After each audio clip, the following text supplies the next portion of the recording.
Just like Jesse, no, just throwing us in the live, no intro. I had to do it like my boy. Welcome everybody. It is Danks, Jesse on fire, and of course, JP Sears, Awaken with JP. How we doing this evening? How you guys doing, Jesse, JP? Good to see you. Excellent. Yep, doing well. I am well fed now, so I'm a happy camper and excited to be hanging with the boys. Yep. Dude, JP, what's funny is I did a video the other day where I was reacting to one of your videos, and it's like YouTube suggested it to me like it was new. I know I watched it for sure, but I just I'm like, oh, this is actually super topical. And so I reacted to it because YouTube recognized it was topical again, but it was done before. And it was the one where you were reacting to Erica's, the recordings of her where she's like, we did $250,000 in merch. And it was like, yeah, it was good. There's so much stuff to recycle now. Like I've been doing that with my own content too, where it's like, oh, well, this applies because it's just like so much has happened that you forget about it. And now it's. Yeah. And I think to me, it's always fun to move on, but the stuff that's been covered, like the relevant stuff, it can be easy to forget. Like, yeah, hey, that's important context. Like that matters. Let's not forget those details. So I think, taking a trip down memory lane, it definitely is important because so much stuff can go out of sight, out of mind, which is whoever they are, probably what they want. Yeah. Like, cool, let it run the news cycle. And then like, cool, we're in the clear. It's like, let's remember. I bet you if we could see behind the veil that the thing that would probably be the thing that made the public most angry would be how they probably talk about the public when they're doing this stuff. Like, just because if I was on the other side, I would probably be that way too. I'd be like, dude, just feed these donkeys that story. Yeah. Like they probably they just have because it's like, how do these people still fall for this shit in their mind? You know what I mean? Yeah. It'd be awesome to be in one of their meetings and, have a cup of children's blood with them and just kick it and hear how they talk about it, talk about us. And by the way, how they talk about us, well-deserved. Enough of the public behaves like mindless moronic sheep that it's like, yeah, like they're not lying, but it doesn't feel good to hear them call us idiots. Yeah. Well, certainly a lot of them, I don't know, or a lot of us are in many cases. I'm trying to think of like what stories, actually, let me throw it to you. What story did you guys like when you think back on that you fell for hard that you feel super dumb about now? Think their whole life. Oh, I don't know. Go for it, Danks. Go ahead. No, I'm not ready yet. You go. My whole life. It's a heavy question, dude. Dupe that I fell for. I don't know. I got to marinate. What are you thinking, Jake?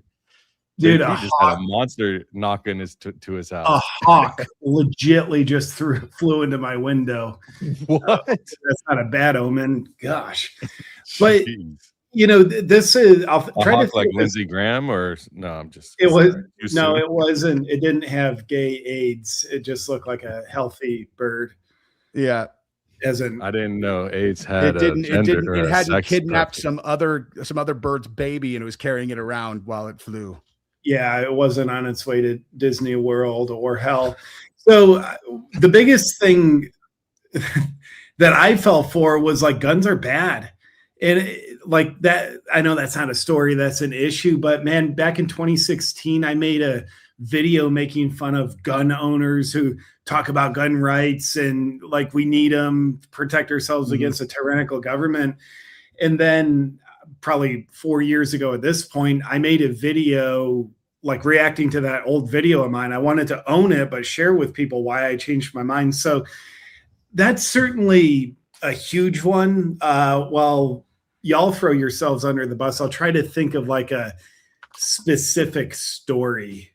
Oh, I've got a good one right now. Remembered. When you go to the grocery store and I'm not saying, and I'm going to blanket all of this with allegedly, because I don't know the inner workings of all of this, but you know, when my parents and I would go to the store, and sometimes you'd have Salvation Army, you could donate money, you know, maybe $1, a couple bucks, some whatever change you had in your pocket.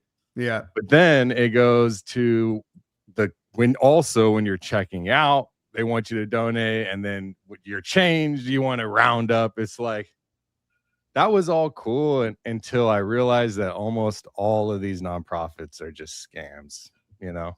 That's what broke me. It's like my parents donated probably at least single digit, if not 5-digit thousands, you know, like over the years combined. And then you add me, it's like you think you're being a good citizen, but all you're doing is you're actually paying for someone to fly in a private jet. Yeah. And that's fucking bullshit. You know what I mean? That's a really good one. That's a really good one. Those are like, and yeah, that's like, I almost take it personally. Like when they're like, do you want to round up for, and the way that they frame it, they're like, do you want to round up for, you know, kids with cancer and muscular dystrophy? It's like, dude. Or do you want kids to have cancer? Exactly. Is the question. Yeah. You don't want kids to have cancer, do you? And it's like, because if you don't, then you should probably donate $1. It's like, I mean, all right, no. You know, the thing is, I want to have those causes donated and well taken care of and substantiated, and like, but when you see, it's one of those situations where you have like one rotten egg or whatever spoils the whole carton or whatever, you know. It's like you start realizing you got the likes of Turning Point USA just like dripping, you know what I mean? And there's a lot of companies out there that are just dripping in cash. And then you start to look, and like people that own other companies, they're dripping in cash and they're taking home 30%. They're taking home 70% of the donations. And it's like, I'm not naming anybody at this moment, but there are entities that do that. And actually what's crazy is nonprofits, and I didn't mean to like go on a tangent, but they're also weaponized against you from foreign governments and foreign countries. That's another thing. And you're donating and you're thinking you're contributing to some Christian cause. In reality, they're trying to spread propaganda to make you become a traitor, actually, you know? Yeah. Turning Point. I'm not sure if that I mean, I'm sure not Turning Point necessarily, you know, but I'm just thinking about like those one, like, but I'll tell you, perfect example is like these ones where they did when they looked under the hood in California at these, like, how much money went to attack homelessness and then what the money was spent on. It's unreal. Like, it's absolutely unreal that people could see that. And you're like, okay, hey guys, like, look, you guys all know, I think the Democrat versus Republican thing is the biggest scam. That's actually my answer. I actually just thought about it right now. That's my answer, is that there's a real such thing as like Democrats and Republicans. And it's like really important that you establish what side of the fence someone's on, because you're supposed to not like someone if they are in the other group. That's like one of the most toxic, vile lies that exists. And it turns people who would be otherwise like normal into toxic, vile people. Yeah. But yeah, like on the that, and also it makes people blind, dude, where you're like, guys, this is not complicated. Okay. They gave them, you know, I'm not specific. Like they gave them $200 million. They spent, look at the breakdown of where the money went. Okay. Like $187 million went to paying these 10 people, and then the things that they all did and buying stuff. It's like, you didn't give money to homeless people. You gave it to these people. And they're like, yeah, but they're Democrats and I am a Democrat, so I'm not going to be upset. And you're like, what are you talking about, man? Yeah. I've got what I think it's quick. It's, I think, far more embarrassing than what y'all shared. Yep. Get ready for this. You'll probably disown me. Take you back to May of 2020. I fell for BLM. I donated. I asked the audience to donate. And I did the Instagram black square. If you you did not. Yeah. You swear. No. You did. That's amazing, dude. And I had a black friend message me saying, don't do that black square. Take it down. Here's what it represents. I left it up. But then I don't know what it was. A couple weeks later, I'm like, oh, shoot. Yeah. They got me. That's honestly though, like the fact that you were like on that, and that you are talking about it now and laughing just means you're like that. I can't know how awesome someone is if they don't have the opportunity to like do something and then talk about it later and make fun of themselves. Yeah. And, you know, most people would rather be wrong than admit they're wrong. Yeah. And admit you're wrong. That's called freedom. You free yourself from living and thinking. Just imagine if I just would double down. Like, no, like I donated and I told my audience it's a good idea. Just like 6 years later, what life would be like. I'd be sitting here with a fucking man-made vagina and, you know, some tits and like, my name's Jasper. I'm a Zer. Yeah. Because if you haven't made your wiener into a vajayjay, that means that you don't care about gay marriage. It's like, right. And you're racist. What? Like, how does that logic line up? So, and if you don't know who we are, I'm Danks from Dankster Intel. This is JP Sears with Awaken with JP and Jesse on Fire, all doing content creation. And welcome to all of you. We just wanted to get together. We have a little group chat, us three, and I just said, hey man, we should get together again. That was fun last time, really kind of knocking around some pretty serious questions, but also bringing a nice light to all of it. And I had a great time. So it's nice to be able to reconvene. We've got a lot to talk about. You know, there's obviously a lot going on. There's a lot they're trying to act like is not a big deal. And there's psyops going on. It feels like we're in full scale war again. So that's good. Yeah, we're in full scale. I mean, we can start there. I mean, what are your guys' thoughts on Iran and where do you sit? I have my strong position. I feel like they're going all the way through. There's not any talk of them stopping until that place is completely changed. Is just a lie to all of us. Yeah. This was planned back in 1996. It's called a clean break. You can go look it up. So for me, I am very much. Where did you read about that, or like? Just researching that and then rebuilding America's defenses and westernizing the entire Middle East and all that's been an agenda for 3 decades. They're not going to stop. Iran is the last frontier. That's where I stand. Curious to know what you guys think. I want to just propose a rule for this stream that like we can't say any like 5 sentences that are serious consecutively without jamming a joke in. Cause I just like my brain can't take it, dude. Like I can't be serious tonight. But as far as Iran goes, I would say that like, I feel like this has gone really well for us. And, you know, if they're throwing JD onto the Rogan show, that's probably not to, you know, go damage control on the most catastrophic, you know, strategic decision that any administration has made in my lifetime. It's like, hey, dude, it's going to be, hey, we'll knock them out in 7 days. It's like 7 days, like 7 days, dude. How do you think we should start? They're like, well, let's kill their religious leader because that's going to definitely not harden their resolve and it'll make them much more likely to then negotiate. And that way, in the best case scenario, we can get back to what we had before you became the president and undid Obama's deal. Like then, you know, it makes us look like geniuses, man. Well, you know how their religious leader, I just thought of a really funny South Park episode. Imagine if, because the religious leader, the Ayatollah, was actually in charge of the military in Iran. What if our government just thought it was their military leader and they didn't know it was also the religious leader, you know? If that's what Netanyahu said, I'm sure they would have bought it.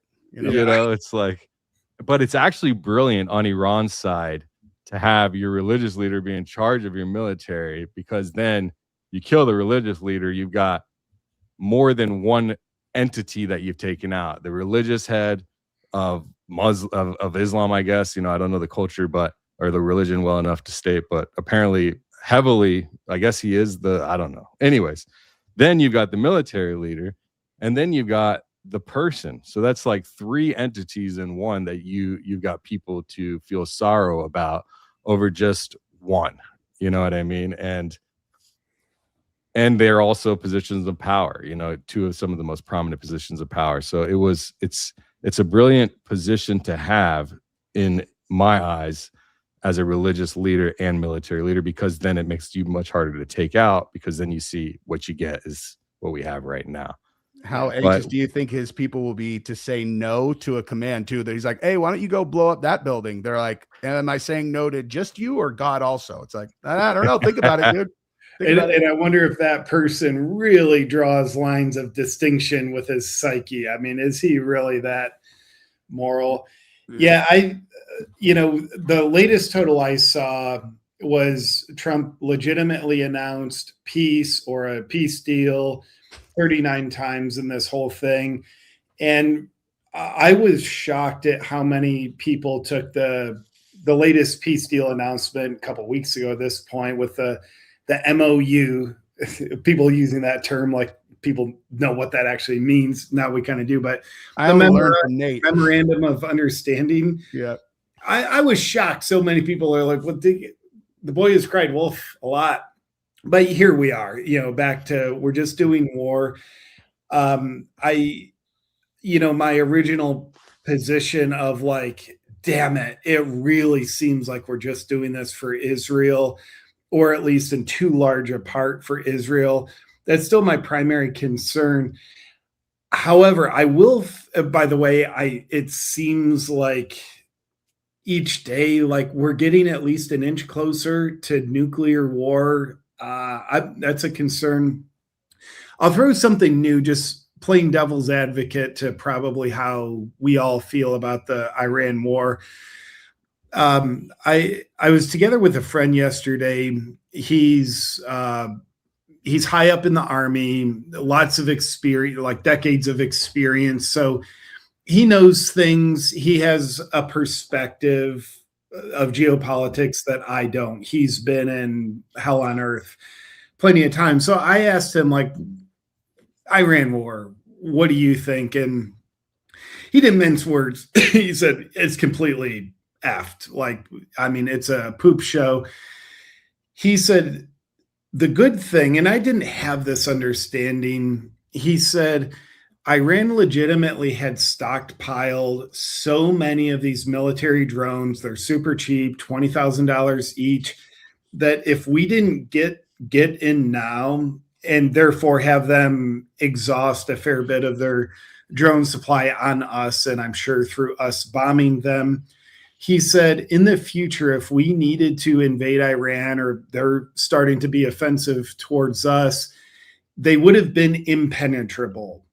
So he said, like the war or not, and he didn't like it, but he could see this is a legit benefit of we set their drone stockpile back a significant amount. So that's probably good. Like, I'm not, I'm tired of hearing it where you talk about like, I'm not for Israel and I'm not for fighting Israel's war. So people are like, why do you like Iran so much?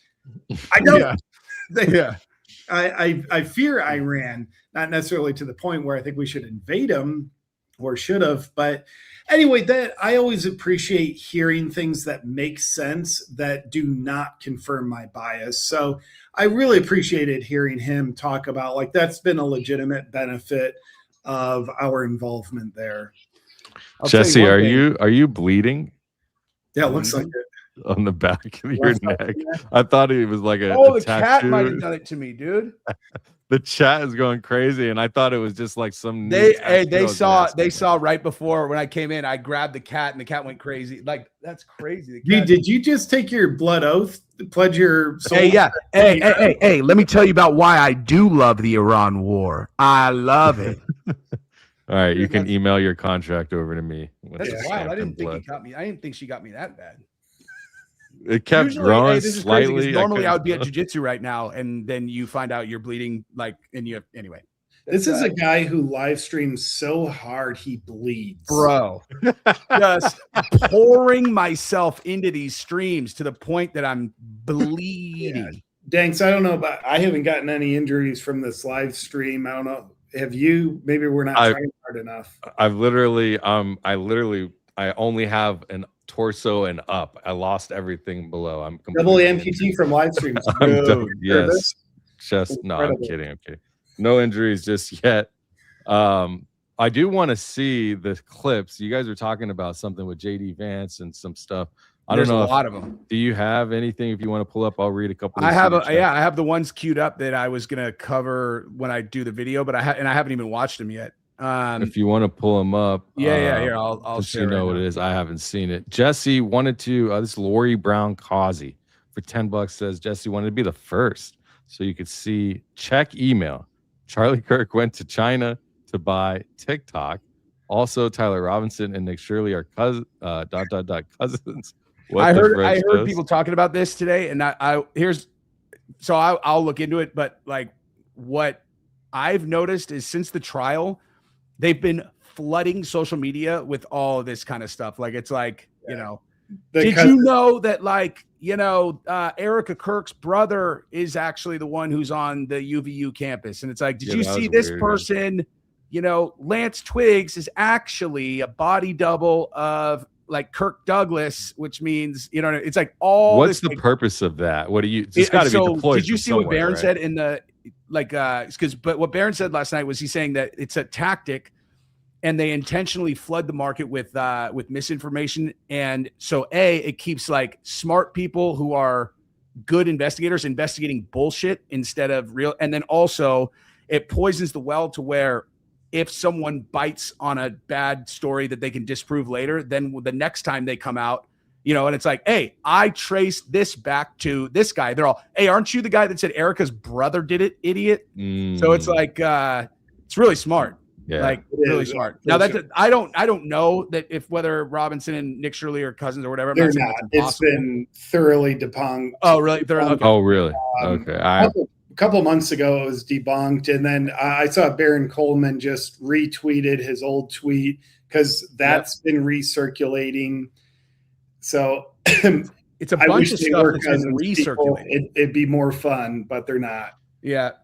Anything that, like, this is just my general policy. It's like, if it sounds too good to be true, usually it is. It's like when you see like a headline that's like people, you know, I get a lot of like tips and stuff, obviously, and I appreciate all of them. So don't at all take this to any of you guys that send me tips. Don't take this as me like trying to dissuade you. It's just because I see them all, I can say that there is this very specific type of channel on YouTube that puts up such asinine, nonsensical, total horseshit that I don't know how they're getting away. Like, it's like, and they get a ton of views. Is it probably the exactly? It's literally like it's like Tupac back from the dead, you know, with Brian Harpole, you know, whatever. You're looking at it, you're like, meeting in Nicaragua at 4 a.m. outside. It's like those absurd old Inquirer headlines, just so over the top. And the way you know that it's coming is if it says, you know, it's like 125,000 views, and you look and it has like 900 likes. You're all, this is not going to be a good outcome, or, you know, like, this is not going to be true. All right, we'll do a couple more, and then we'll see did you pull up a clip? Yo, what's up, Jesse? I got it ready.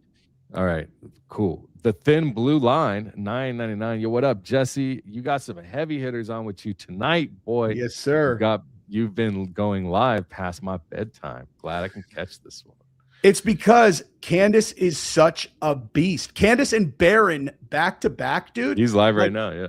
I don't even know what our numbers are, but like, thank you for showing up. Yeah, thanks for showing up. So the other night, so 2 nights ago, I did a video, and it was my #1 video of the last 10, and it was double my #2. It was to the moon. I came back 2 hours later and looked, and it was like, you know, it's still doing good, but it had like flatlined.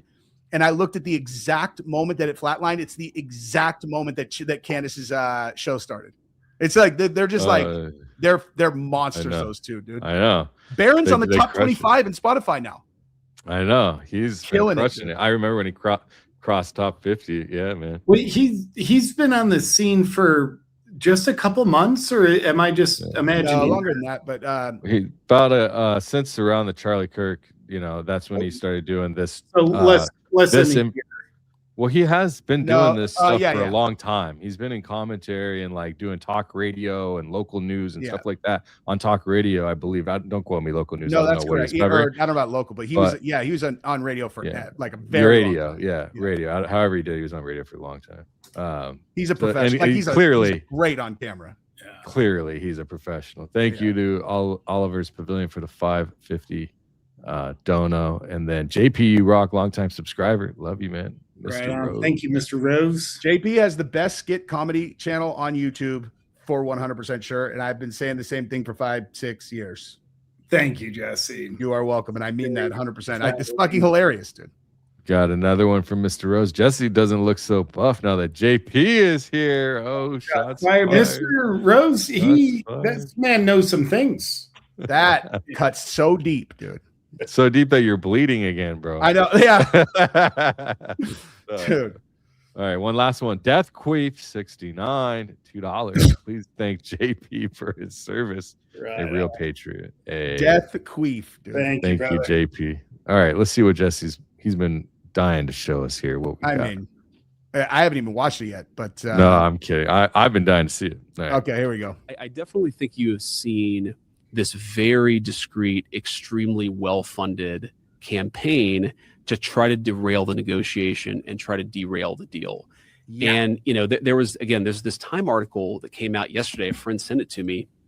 It's like worth reading because it lists a bunch of people who have quite literally been paid by a former Trump campaign person who was himself paid by certain elements within the Israeli government. And those people are attacking me viciously for quite literally trying to accomplish the negotiation objective that the president set for the country. So why don't we throw them in the slammer or have there be some repercussions for that? Probably. Sorry.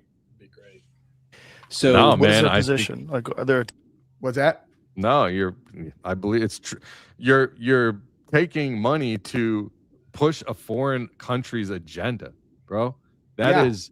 And then you're involving political actors and the money is mixing with politics and AIPAC probably and all these other PACs, and it's coming from this person and they all have one agenda, and it's for us to look over there and favor over there and not here for some reason. Yeah, in this case, it's to make it less likely that we can accomplish a peace deal that literally us and every ally that we have, probably the global economy, we need to get this deal done. And someone in America's taking money. I don't care which country it is. Like, that is treason by definition. It's treason by definition. Yep. I don't like it. Attacking you how? Oh, it's social media posts. It's they're leaking to reporters. They're attacking me obsessively, saying that we should not be negotiating with Iran. We should just keep the military campaign going indefinitely.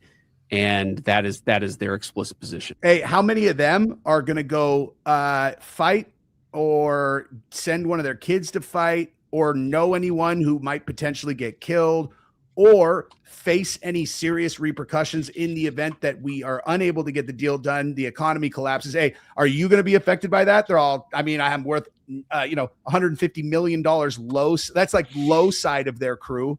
And then it's like, oh, so you guys are going to face no repercussions at all, that no one that you know, huh? But this is, dude, fuck these people, man. Sorry. And coming after me saying that, people have come after me and say that I'm influenced by Qatar, that I'm influenced by foreign governments, that, I take my marching orders from Tucker Carlson. And there's just so much bullshit out there. You'd be better off to take him from Tucker than, okay, sorry. Me being in control of the play and pause button is going to be a problem, dude. Cause Jesus, I hadn't seen even a single minute of this episode yet, but I bet Brad Parscale wasn't imagining his Time magazine front cover being for this shit, bro. Yeah, he's on time. You go to time.com. He's front and center. Here, let me share this real quick. And I'll put yours back up. This is crazy, bro. Brad Parscale, front and center, bro. Look at that. That's on the homepage. And what everybody's probably following along, but just quick recap. What JD Vance is talking about, like, hey, these influencers that came from the Time magazine article you're looking at, influencers paid by Israel, and now they're attacking me. So if you think back 2-3 weeks when the we're doing a peace deal thing was announced, you just think of what was Ted Cruz tweeting, Mark Levin, Lindsey Graham, the late great Lindsey Graham. It was all this, like, now they're anti-Trump administration. They're making the wrong decision. We need to keep pressing into this war. so that's the time JD Vance is referencing when these influencers, by way of Brad Parscale and the Israel funding, were attacking JD Vance. So just in case nobody followed, that's the quick recap of where he's brought us to in the conversation. Yeah. And the whole thing is like, what, how, I don't even know how anyone could spin that as anti anyone, that if your opinion is like, my opinion is literally completely based solely on the fact that I think we should be keeping the let's go kill a bunch of people in the, you know, keep that in the quiver unless absolutely necessary. Like, I'm not a naive person. I understand war is going to happen, but also strategically we should go into war, you know, like, sure that we're in position to win while taking losses, consider losses however you want to translate them, that are an acceptable loss to the country for the positive, you know, that we're going to get back. And it's like, you, and definitely we're not doing it just because a couple assholes in a room decided half cocked that like, hey, let's just go do it. It's like, it's a country going to war should be an enormous decision. Okay. I'm not saying that you have to involve everyone, obviously, because it's going to be, but there has to be a super well thought out reason that we're doing it, plan for how we're going to do it. And if there's an opponent that has a, you know, a geographic advantage that on paper for an 18-year-old who is like half decent at understanding geopolitics, they're like, what happens if they just shut down this little body of water? The day they shut down the Strait of Hormuz, ask Nate. I was on the phone with Nate that day and I was like, this is checkmate, right? And Nate's like, checkmate, we're fucked. And I was like, right? The only way that I saw that we could have turned it around is if we started sinking oil coming out of there that was going to their allies. Like, so China just as reliant on Middle Eastern oil as our allies. I'm like, so we're going to have to play chicken. Like, we're going to have to go, because now they've put us in no, like, it's, we can't, like, we have no leverage. We're going to have to knock down all the exports for them and then make China put pressure on them. Because if they're allowed to just determine whether or not the strait's open, then they're going to ring our balls on Front Street, which is exactly what they did. Trump thought he's going to be able to go on Truth, and he's all, if you don't open it, I'm going to fuck everybody. I'm going to fuck them. Then I'm going to kill them. I'm going to kill the whole civilization. It's like, that's just not going to work, dude. No. Like, you already threatened them and didn't follow through. If you wanted to play the threat, you know, the threat game, you need to make one threat that is seemingly outside of what they would think you're willing to do, and you have to do it once. Like, you have to do it. No matter what it is, you have to deliver on it if they don't give you what you asked for. Then when you make a threat later, it's whatever. But you, as soon as you've said you're going to do something and you don't do it once and then twice, three times, it's like you're never going to get anywhere with threats. You have to talk. Anyway, sorry. That's no, you're good. This is where you got to get it out, man. I told you I wanted to make fucking jokes tonight, man. You can make jokes. Yeah. I heard that the Legos were made by America, actually. Is that true? Have you guys heard that? I mean, I certainly immediately was suspicious that they were probably made by those, you know who. Jesse, got to ask you a question. And then we can jump back to the clip. Have you read the Time Magazine article yet that JD Vance is referencing that covers Brad Parscale? Tell me about it. Maybe after this clip, we can bring it up. It's long. We wouldn't want to read it on air. But there's a very interesting paragraph in it we definitely want to talk about. And more importantly, we're on this stream with the man responsible for JD Vance talking about what Time covered. All this stuff the Time Magazine article covered that JD Vance is talking about. Danks was the first person to bring this information to public light. Clock Tower, Salem, Brad Parscale, the agreement with Israel to integrate pro-Israel messaging. So I just want to, I know Danks doesn't necessarily even want credit, but to be the first mover to bring this information forward to the public, which Danks, I think you did back in March. Well, I did. So there were people that have mentioned stuff before me. I wasn't the first to mention it, but to like really take it and build something off of it, really, and to spread and talk about it as much as possible and find damning information that really is important that people need to hear about.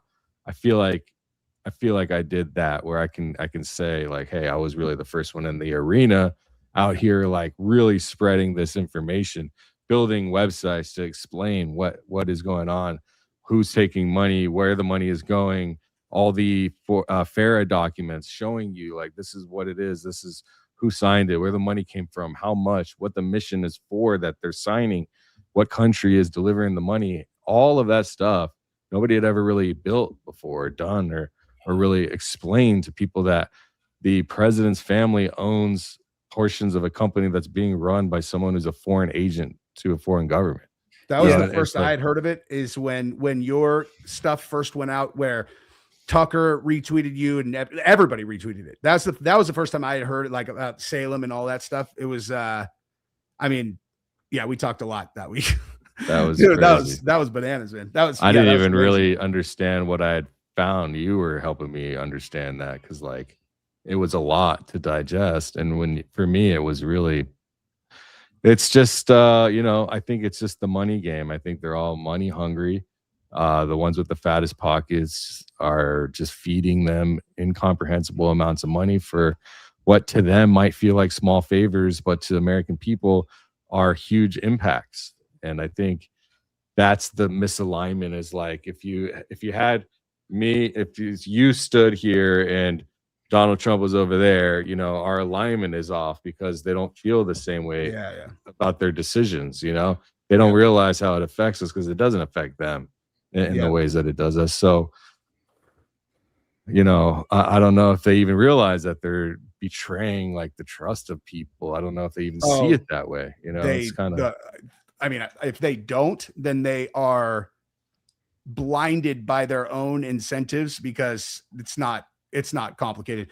so But- if that's the case, then how come they're doing, like, I don't know, how can you call yourself American? and I'm Absolutely American person? ungodly amount of money is the answer. Is like they are just they're corruptible people, because like there's certain people. By the way, the idea that I like was helping you, that's absurd. That week, we had been having those conversations because there was a lot of stuff that like TPUSA had done structure wise, or I'm like, dude, this is par for the course. This is not a big deal. Like this is how I would have done this. Is this?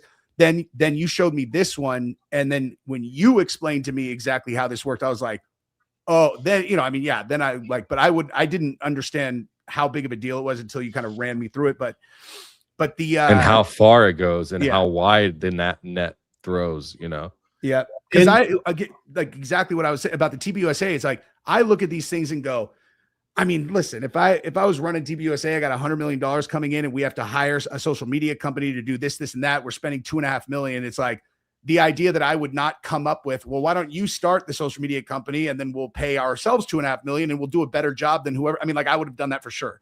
Without a doubt, I would have done that. And I have no problem saying it out loud. I don't know, especially with me being able to spin up bots on your side.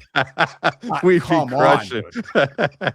Like, yeah, I mean, without a doubt. That's why I'm like, look, I'm not going to throw rocks at them, because I would have done that. But this is different than that. Like, this is very different. Like, because what I'm talking about with that is like, and even there, that what Jesse's talking about is that Jake Hoffman, he was running bot farms for campaigns and stuff like that, got banned and stuff, right? I'm not even talking about that specific. I just mean where they have a marketing just budget the that needs to idea be of spent using- on like social media. It's like, if what the social media companies are doing is something simple to do, I would have us create the company that does that and then hire ourselves.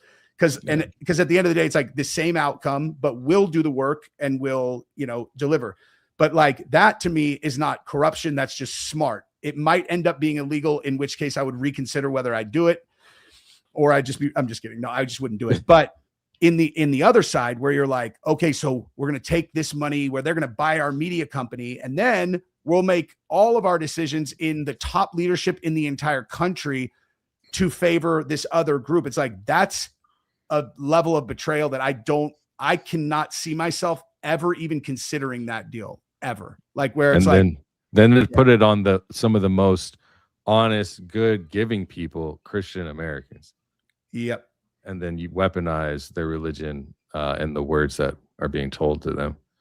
You know, it's good to see. You know, I'm glad there's other people. Gen X girl, she was talking about it before me. She definitely rang the bell. I saw it was like right around the same time, or maybe sometime before. But then there was another website. It was like Responsible Statecraft. They made one article, and I didn't even see that until months after I had already done all this stuff. And I was like, "What? These people?" Thankfully, someone had already known about it. At least there's other people in media that have talked about it. But for me, I don't. It's not about me. You know, it's about the American people. It's about everybody else understanding the information. Yeah. Well, shout out to you, Danks. You're awesome. But also shout out to the information that you really help bring to public light, because here's how important that information is. JD Vance is talking about it on Joe Rogan. We'll see in the Time article, the Trump administration is pissed off finding out about it. And Netanyahu's administration is pissed off because they're not getting the results from Brad Parscale that they were led to believe they'd get. Netanyahu and Israel's administration's approval in America is just falling. So it's great to see, and we will with the Time article, that Israel government's pissed off, the U.S. government's pissed off. That's good, because it's not a good, pure, honest thing that was happening. Well, I posted this morning. I don't know who I quote posted, but I said, it's very strange that I said something about, it's strange that we're finding ourselves in a position with Israel that we're either about to hand over all of our technological advancements of the future forever, or we're about to kick them to the curb. It's like, what the fuck is going on?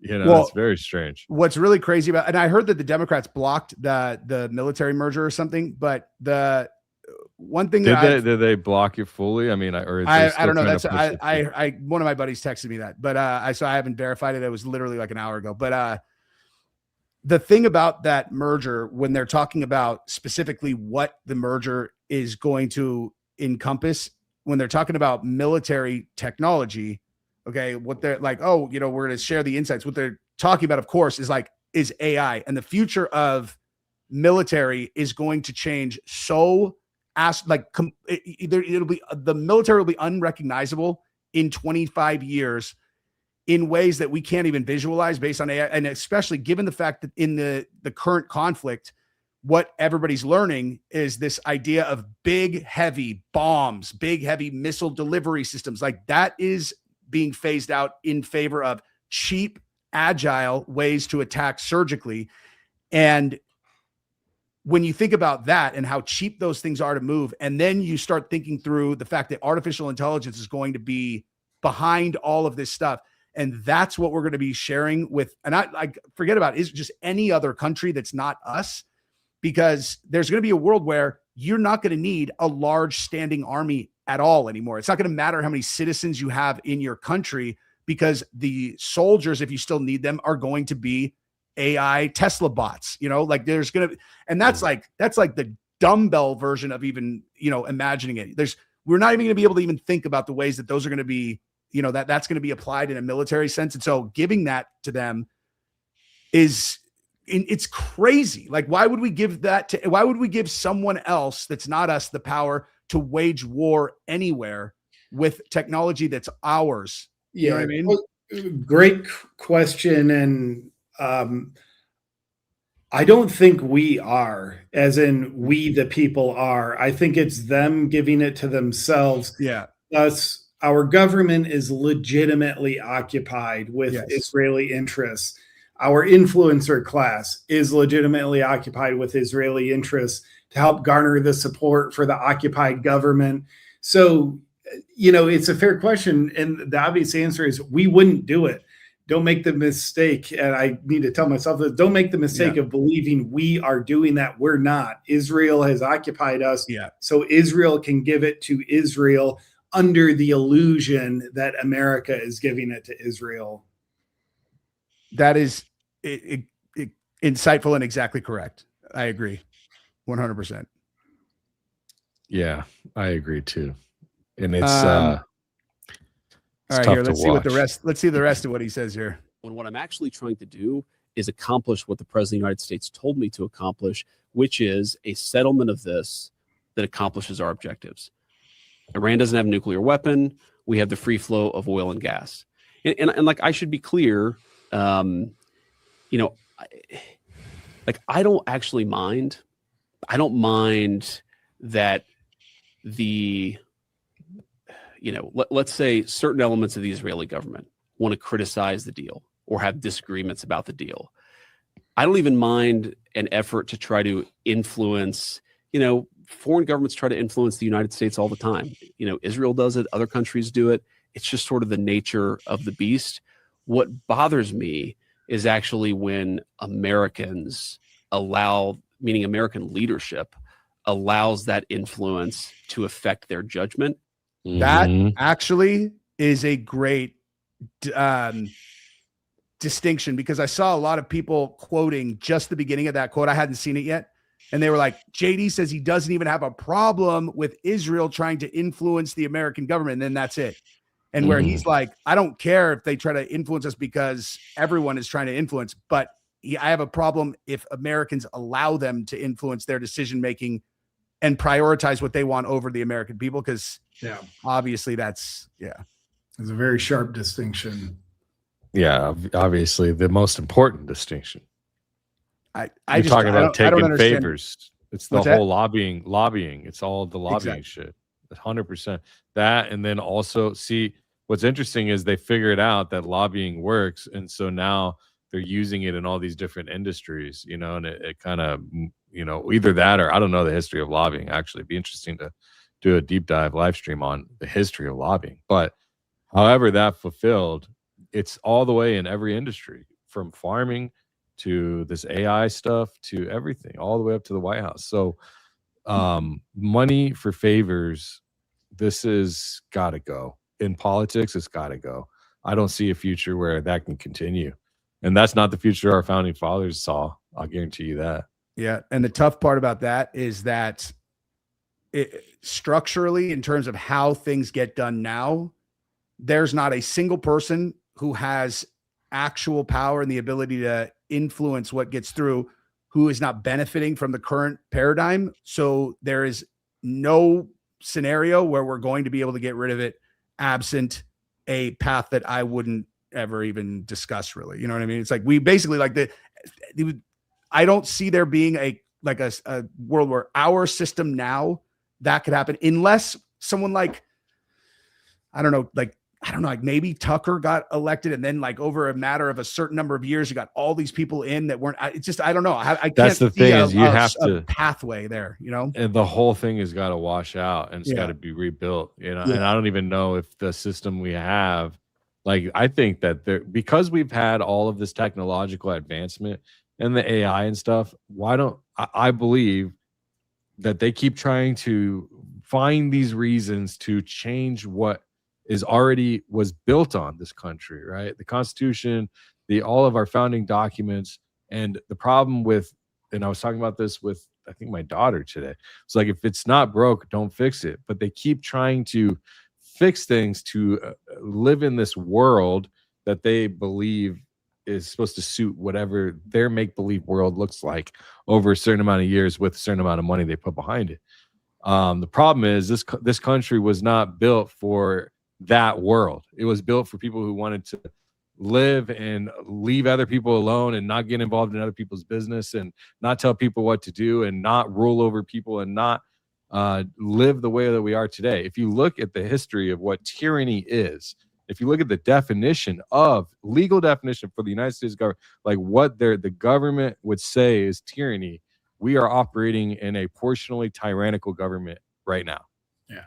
And what's interesting, to wash out the tyranny and the lobbying part of the tyranny, the whole organized crime that we just like pretend is how it is, to wash all that out quickly, it would take a new direction of tyranny to wash it out quickly.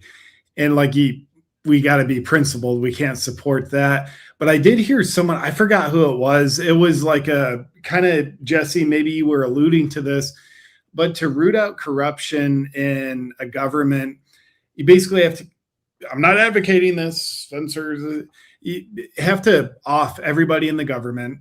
Then everybody that comes to their funerals, you got to off them. And then a third time, the people that come to the funerals of the people that came to the funeral, you got to off them. Jesus. Now you're, I mean, you got the barnacles, and now you're working with a relatively clean slate. It's obviously extreme.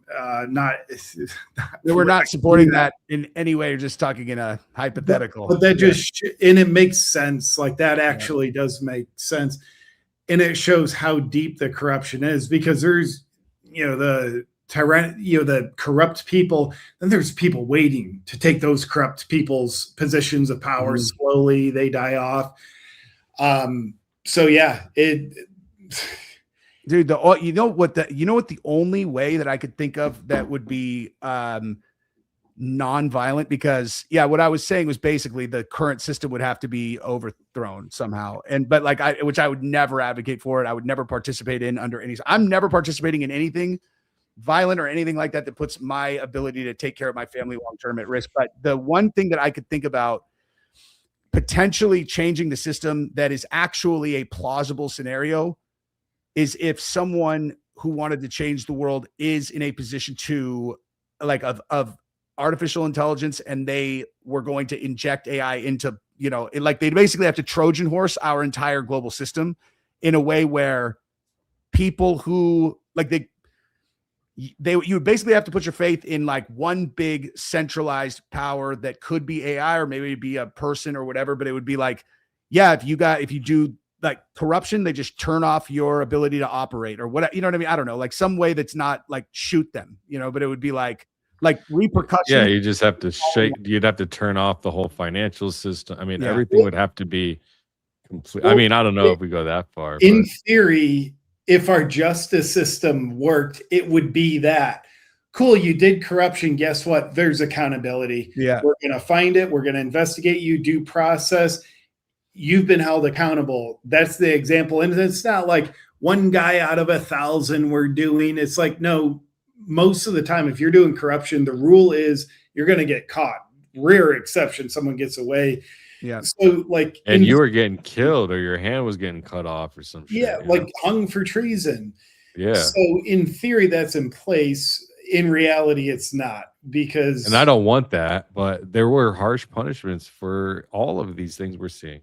Guys, we see your super chats. We'll jump at them here in a second. Let's hit some of them, because there's a lot of them, I guess. Cool, JP. Yeah, you go ahead. Wait, do we go to the beginning or? Yeah, I got I knocked. Oh, right. Yeah. I knock them down. Yeah. So we're at the top. We'll always be at the top here. Okay. Yeah. I don't know who's, but I think this one's yours. Okay, cool. JP, Jesse on fire. Thanks. My two most favorite J's at the same time. Thank you very much. Appreciate you. Good to see you. This one, Angela in New York. Good to see you. $5. Couldn't choose between my faves, so I have one on my phone, one on my laptop, and one on my TV. Thank you all for the great work you all do. Thank you. That's very generous of you. Look at you. We've got Jamie Severe. Yeah, Jamie, Jesse, get up at 5 a.m., but I love you, so I stay up past my bedtime. I also love the shirt, bro. Self-gaslighting. That's right, dude. This is her merch that she made. Check that. Look at this, dog. I like that. Dang, that's fire. What? Yeah. That's fire. Yeah, I've got a whole thing that I'm going to do with merch, and she's right at the front of what's going to happen. But yeah, dude, the merch is great. The best design that we have is it's Erica dabbing her eyes, and it says "Why so sad?" Now I realize that would be, you guys all know that I don't think that this is real, which is the only reason that I made that design, and then as soon as I saw it on a shirt, I realized I'm like, oh, everybody thinks he's actually dead. This is psychopathic. I would never actually wear this. This is only funny to me because I think it's not real. So that one is probably, of course, it'll probably end up being the most popular fucking shirt, but I won't wear it because I think it makes me look insane. But Public Tier, remember for 2 months. Thank you. Great show, y'all. Appreciate you. Member, welcome. Quick 201. Jesse sucks. Love you. Hey, I love you too, bro. Member 4 months. Neon Phoenix original. Yeah, I can read it. Doesn't matter. I am too late for the goon sesh. Too early for. Oh my goodness. Someone's got to get their head out of the gutter. Jeez Louise. Love all the information, Elizabeth. Good to see you. You share. You're awesome. Thank you. You're awesome. You are awesome. Critter, 4 months. Double D Delaney. Whoa. Jesse. Oh, that was Double D 69 until I was like, there's no real girl that would ever name themselves Double D 69. So he adjusted it to the very believable Double D Delaney. What's up, dude? Jesse doing scratch tickets. 3. You better believe it, son. But the thing is, though, I could do both. This is cathartic to my brain. The amount of work I've been doing since this trial is like I have to be doing something else, or I'll just crash out. Like my brain will. I mean. Stick around because we're going to read a few more super chats, and then we're going to talk about Tyler Robinson case, Charlie Kirk, TPUSA 2.0, and the rest, and the files. There's a couple things I want to. Critter, thank you for the Danks membership. Say thanks if you got one. Saturday members only. We do a live stream every Saturday. The Danksters for 99 cents. Best deal on the planet. A whole show. Don't read that next one. Then okay, this one's fine though, right? Hey Danks, good to see you. Yeah. With JP again. Thank you. All right, yeah, definitely not reading that one. Jesse, on X, I designed for you. Check mark. I'll check it out. I'll check it out. Double D Delaney. It better not be AI of some girl that if it better be a shirt. This is interesting. Who made us? Who made our ally? Who makes the money? We were talking about probably the people above laughing at the idea and us talking about us having control over what happens in any scenario. They're like, oh, look at them. Hey, look at you with your YouTube channel. I'm sure you'll be able to control whether or not we do this. You like that country we built over there for you? All yeah. Right.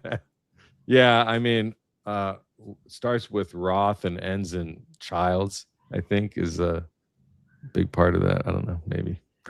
Danny Tobia. Hey, he's the one that told me that that the Dems blocked the merger or whatever. So hopefully he's correct. Remove the money and the country changes overnight. 100%. Yes. 1,000%. 1,000%. Jesse, read this. LOL. All love. Jesse, or will Jesse read this? Of course, dude. It's your member's birthday, dude. And you're also modding now. So thank you very much for that too. Critter KC, love you guys all together. Keeps it fun. Love the dedication. Love the community. Thank you. And Chrissy, I'm getting Avengers Energy Dream Team. Thank you very much, Chrissy. Okay, let's do. We'll come back to those later. Danks, take it. You want to finish this clip with? Yeah. Okay, and then, or we could do a different one actually. There's other whatever ones. You want. Whatever. Let's you want. do. Oh wait, not that one. Let's do. Whoa! Too many cooks in the kitchen. Before we go to the next one, can we take 1 minute and just take a look at the Time Magazine article that referencing it? Can I share my screen? Please do. Of course. Here, let me X mine. There you go. You don't have to remove it. I can pull it down. You can leave it if you want. All right. Let's see. Yeah, that's what we want to share. Cool. I'm an idiot. Can y'all see that? Yep. I see it. Cool. So this is Time Magazine article. Read it. It's great. Brad Parscale getting Israel messaging into American influencers' mouths and therefore everybody else's ears. This is interesting. Just read this, nothing else for the sake of brevity. The Parscale-led effort continues, but neither the Trump administration nor the Israelis appear happy about how it's going. Prime Minister Ben Netanyahu's government had hired Parscale to improve the nation's standing among conservatives, only to watch support continue to erode on the American right and across the broader U.S. electorate. We are pissed at Brad Parscale, says the Israeli official familiar with the arrangement, who spoke on the condition of anonymity because they were not authorized to speak publicly. He was supposed to make things better. We have paid him lots of money, but what did he do with it? Things have only gotten worse. According to Pew Research, favorable views of both Israel and Netanyahu have fallen since last year.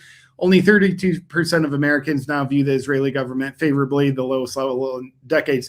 That's great. So for me, it's just like the Israeli official that Time Magazine has quoted anonymously. We are pissed at Brad Parscale. Wow. He That was is just so brazen. They're like, we have money, but what did he do with it? Things have only gotten worse. Just thought we should get that in there. and let me actually say something about that because I had never seen that. It's what's hilarious about that too is talk about like perfect justice for taking, like you take their money and you're like, oh, this is gonna be easy, man. I'm just gonna throw stuff out. You know, like I'll say the positive things about him and it'll be great. And the reality is like you could do anything. You come up with the best ideas ever. Their favorability is going to go down because of all the things that they're doing. And then they're still going to be blowing you up. Hey, what did we pay you for? What did we pay? You're like, dude, how am I supposed to defend this dude? The truth in this case, it really seems like this is a beautiful, study showing us the truth is way stronger than the propaganda. Now, the approval on the American right for Israel, maybe it would have dropped even more if Brad Parscale wasn't doing his very lucrative influencing campaign, treasonous, getting Israel messaging through American influencers. Maybe Brad Parscale actually is earning his money, just doesn't look like it. But either way, for me, the beautiful takeaway of positivity is the truth is winning. So much money, power put behind this propaganda, but the truth is winning. Do you guys ever like, and I only do this just because I do this with every single thing that I can't see with my own eyes. Like I do sometimes go, because my opinion has changed very drastically, very fast. And I'm like, am I on the other side of one of these things right now? It doesn't seem like it because, look at what we did. It's like there's such clear cut results that are the direct result of which I think that's all that's shaping my opinion. But I always just, anytime that my mind changes fast, I'm always kind of like backing. I'm like, is there any way that I'm like, I do that too. And I think it's healthy to have that level. And I don't mean this in a bad way, but of insecurity where we question, like, am I being influenced? You can't get out of a jail you don't know you're in. So if you can't even ask that question because you're not humble enough to, then the answer is probably yes, you're definitely being influenced. Yeah. But if you have the self-awareness and do your best to assess, maybe you're not right 100% of the time, but you're at least in the game. Yeah. Yeah. I don't have any problem with saying things that end up being wrong later. So I just try to make sure that I'm being as careful as I can.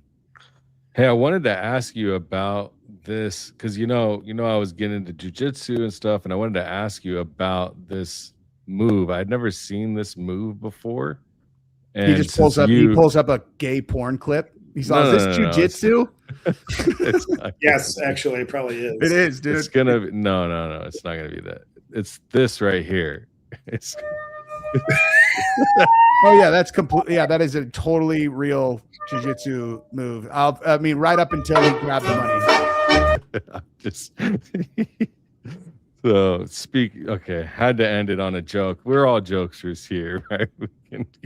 That movie did though is actually real. There's people that are just people who are really advanced at that monkey stuff like that, where they grab heel and they'll roll over. When you see someone good at that stuff just dominate, you're like, that is like magic. I don't understand.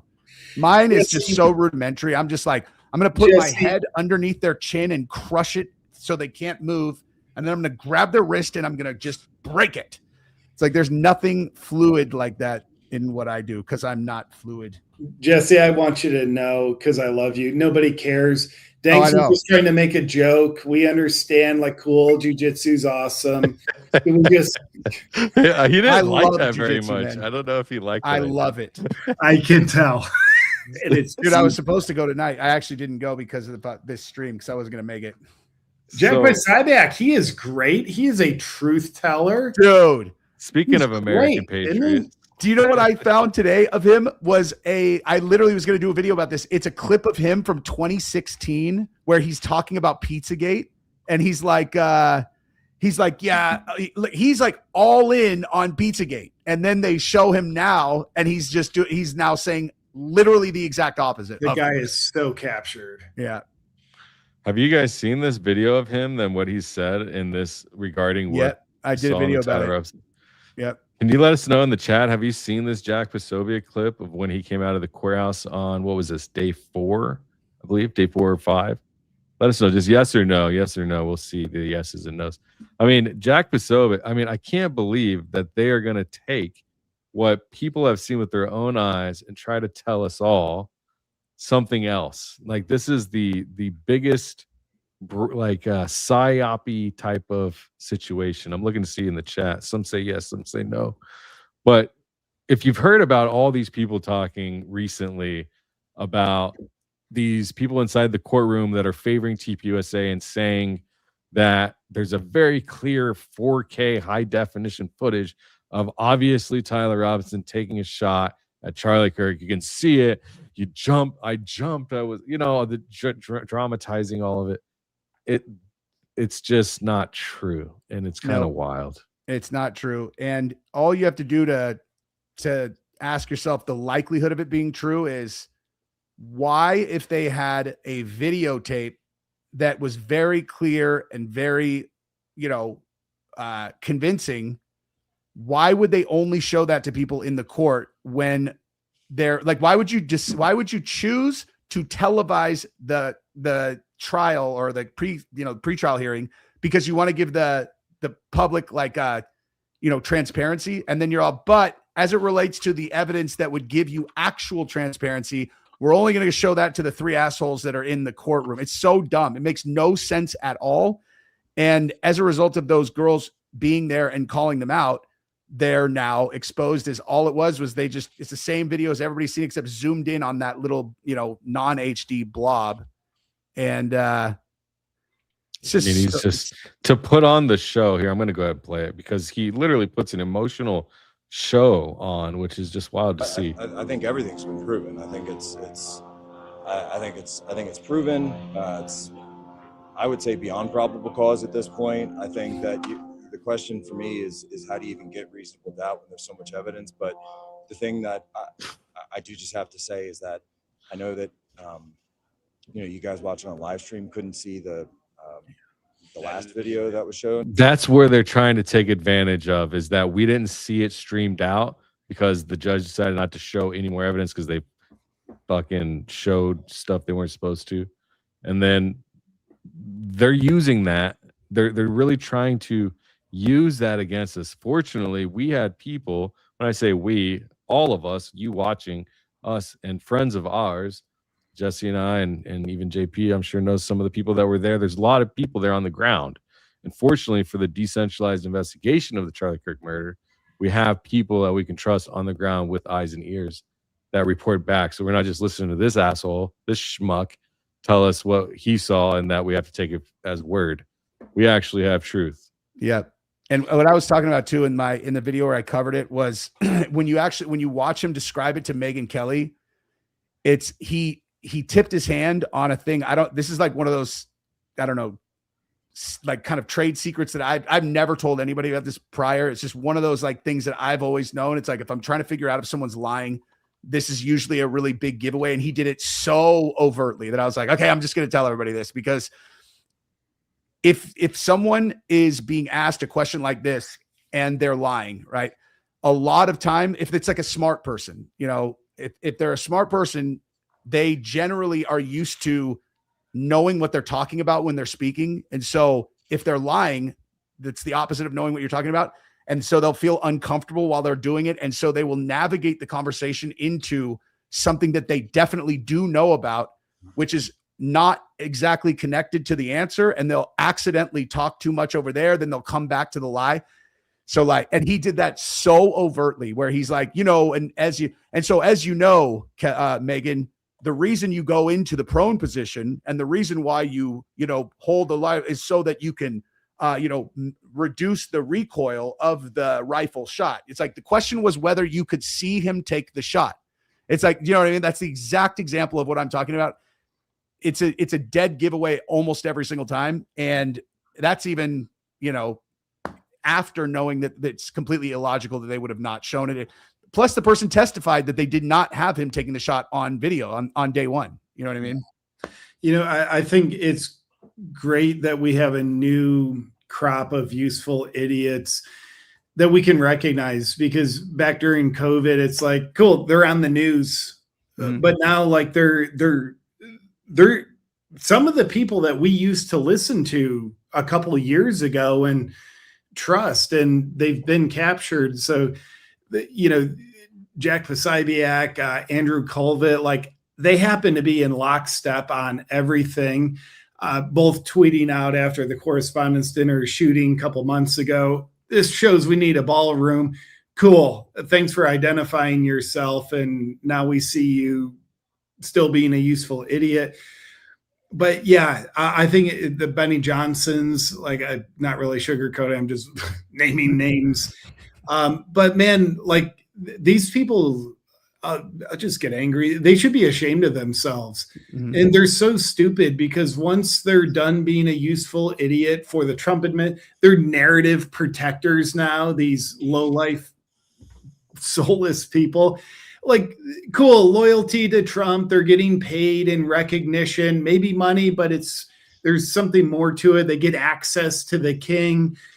But they're part of that same Salem Media, the Time Magazine guy. Yeah. They're all connected, right? Yeah. And like, cool, like enjoy your few years of believing you're relevant. And once Trump's out of office, they'll probably latch on to someone else and try to survive. But I would just like to say that to them, enjoy the fact knowing that you have burnt the trust with your audience, and you are not a respected person by the masses anymore. Anyone who stops seeking truth and starts seeking something else instantly loses my respect. The beautiful part is it becomes so freaking obvious so fast. So anyway, shout out Jack Posobiec. I thought he did good in that clip.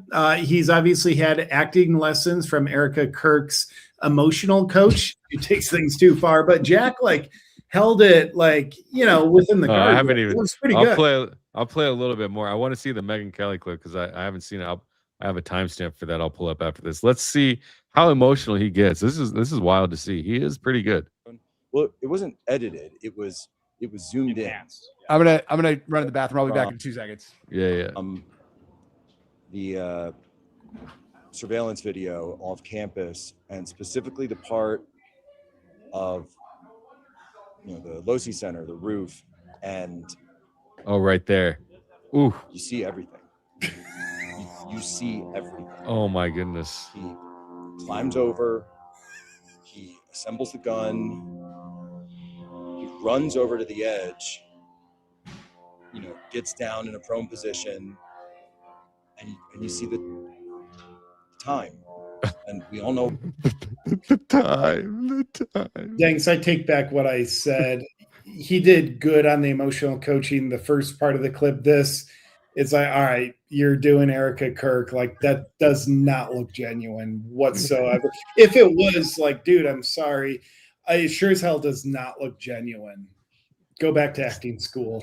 Go back to acting school. Central casting, uncentral. And it was like so slow. Just watching those seconds, click, click, click, and then that's a psychological method to get you to kind of fall in line with the story that they're trying to tell you, to like snap your mind into the present moment of their story, to make it sound interesting and feel powerful. Click, click, click. It's old storytellers. And then you see him take the shot, and he takes the shot, and then immediately runs. And we've seen that video already, but I knew we were going to watch that, but I wasn't prepared to see this side of what happened, because we've never seen it before. All right. It's not even that crazy. Barron showed it's like the blob. You can't see much. It's like just ridiculous, bro. Ridiculous. Let me go to this. I heard that this was worth kind of watching for like 2 or 3 minutes here. Where for the first time you saw this man walk in, or you saw his face in person as opposed to what we've all seen on the air? Describe that for us. So the way it was set up was that he was there prior to us coming in, and sitting in a light suit. Someone's got to turn the gain down on that microphone. Somebody's job needs to. There at the defendant's table, and seems small next to his legal team. And we were standing, and a few other people were standing. And I think for a moment, we actually, didn't even realize that he was there. And then once we got situated, and again, there's so much security, you're being, asked to sit down, etc. And so we sit down and look over and realize that it's him. And I would say just a very cold feeling came over me. I just felt very cold, and like that sense of cold running up and down your spine, and the hairs on the back of your neck go up. And glad I had my rosary in that moment. And I look over and I see Erica, and I see the parents, and and they were there. They were strong. They had grace. They did not flinch. That's a full believer in the Fed slop narrative, wholehearted. Yeah, he does believe it, but wait till when they ask him about the shot, because up until now, I don't think he's like lying. But when they ask him whether he saw the shot, then he's lying, and you'll see what I'm talking about. He's definitely selling. Yeah. And they sat down and had very stern looks on their faces. And it was very obvious that they wanted to see justice done for what happened to their son and husband. The reports were that he was seen laughing with counsel, that Erica burst out into tears before the proceeding began, but that he, Tyler Robinson, was seen at various points laughing at counsel table with his lawyers prior to things getting underway. Did you see any of that, Jack? Bro, Megan seems like she takes 2 steps forward and 3 steps back with me. Yeah, it's a little bit weird how she's been covering this now. I don't know, like, but she's like actually friends with the TPUSA people, and like that's the one thing that I will give people passes on, because I know I would be extremely conflicted on this too, is like, if you're friends with them and that you have the ability to either back them or not, and especially if, in that situation where you're like, Charlie, I'm sure she's 100% on it. Like, Charlie got killed. How can I help them? And I think she'd be very resistant to throwing any complexity into that for them if she has the ability. I would be, if I was close friends with someone, I wouldn't trust myself. I think it would be like, I'm so biased out of my friendship that controversy surrounding them, it'd be, it's out of friendship loyalty. I mean, just having him on her show right now, like, it's like she is aiding him in spreading propaganda. You know what I mean? But she also directly said, like, after a couple of days of this, she said, I think it's time now that, like, look, I just saw the video. Like, I remember after day 1 or day 2, and she's like, now that I've seen the video, like, everybody needs to relax. Like, this guy did it, and I was like, what? It was just very confusing to me. And then what bothered me is she said, I want to be there when they flip the switch, and I want them to kill him, and all this brutal stuff. She said that about Tyler Robinson? Oh, yes, bro. Absolutely. I mean, I would say that if it turns out he did shoot Charlie Kirk, I'll flip that switch on him in 2 seconds. I'd bury him under the prison alive. But you don't know he did it for sure. Yeah. Yeah, let me see if I can find that clip. It's I'll play this one in the meantime. Well, yeah, I can find where he I did, as a matter of fact. You want to see maybe around here? Let me see. Children, he knows he has a wife who loves him, And then when confronted with the family members whom he's devastated, he has the gall to yuck it up in front of them with his lawyers. There's something completely inhuman about this behavior. I couldn't agree more. It's inhuman behavior. It's unhuman behavior. And, you know, I was surprised too that no, you know, recognition of his own family that's been there in the room, his mother and father.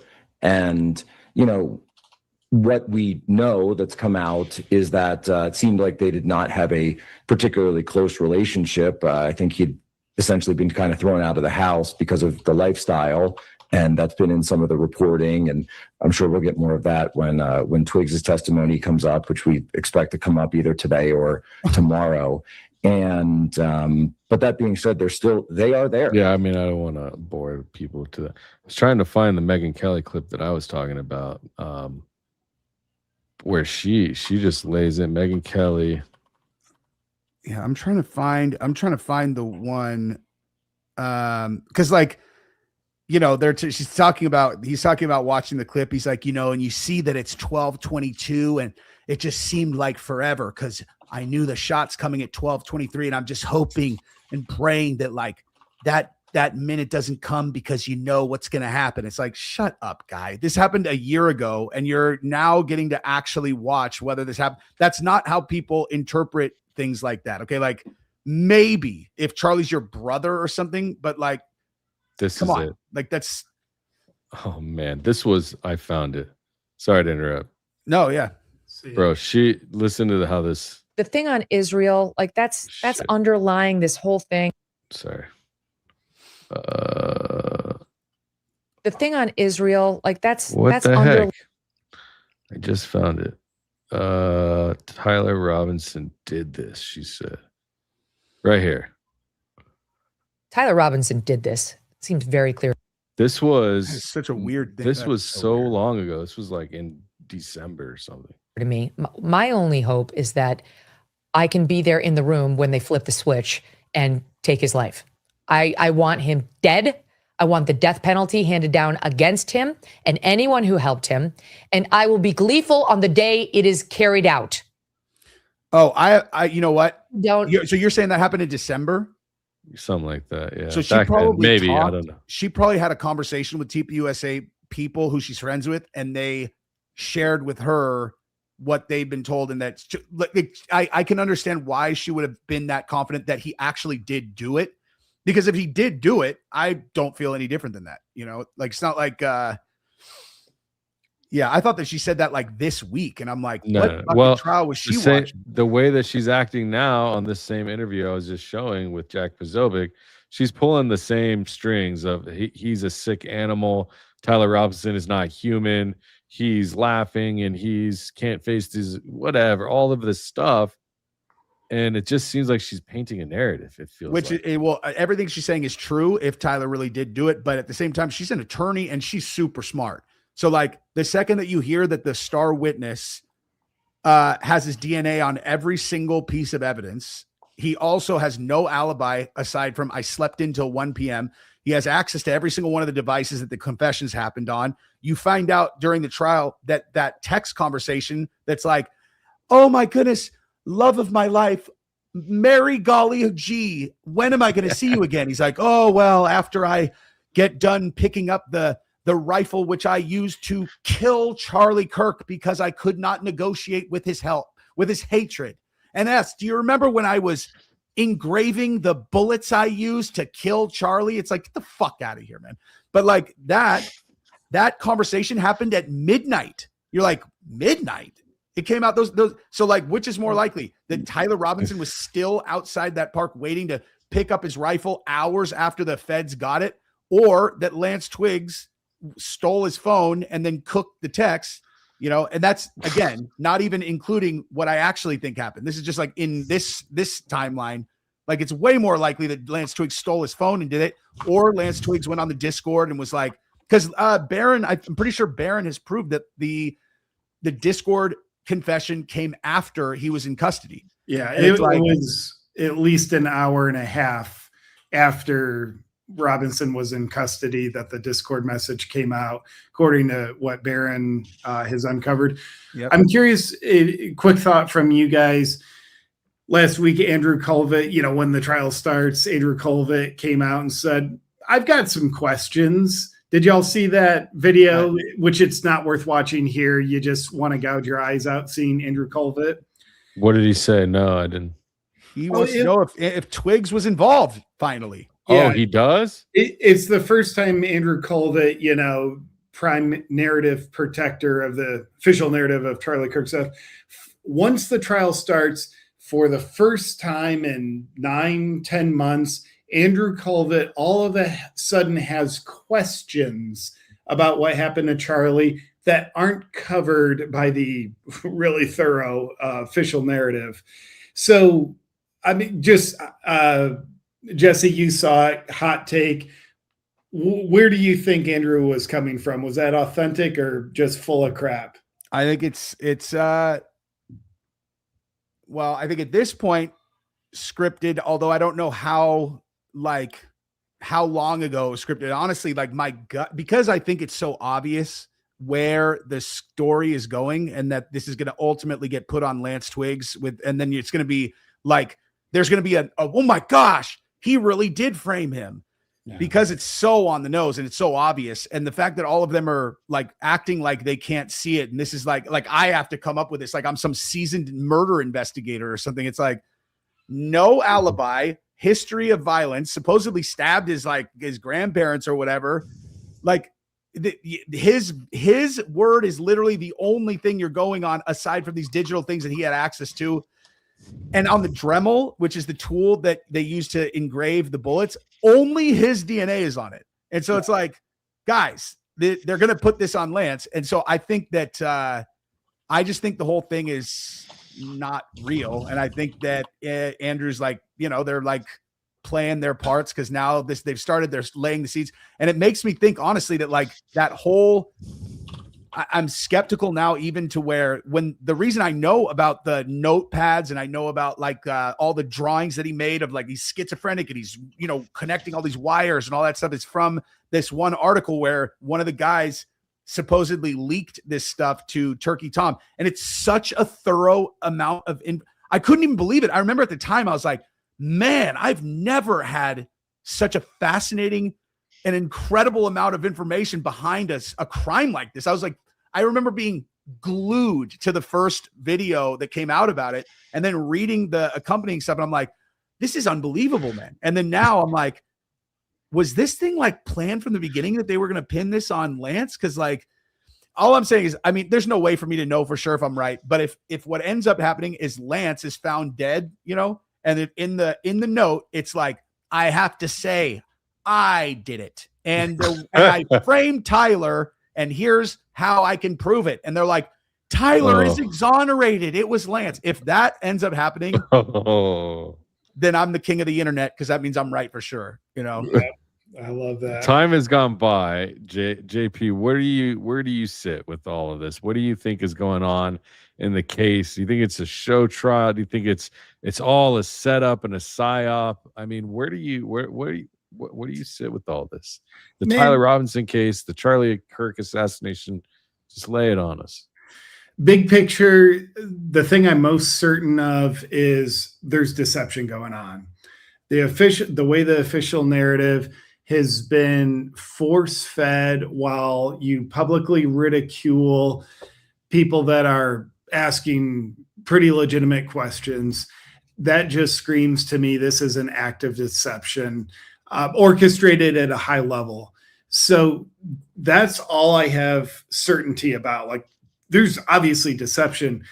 Then as far as like, what are the micro details that matter? Like, how did he die? Was it the exploding mic? Or is that in the factory burning down? Was that just a really big, weird coincidence?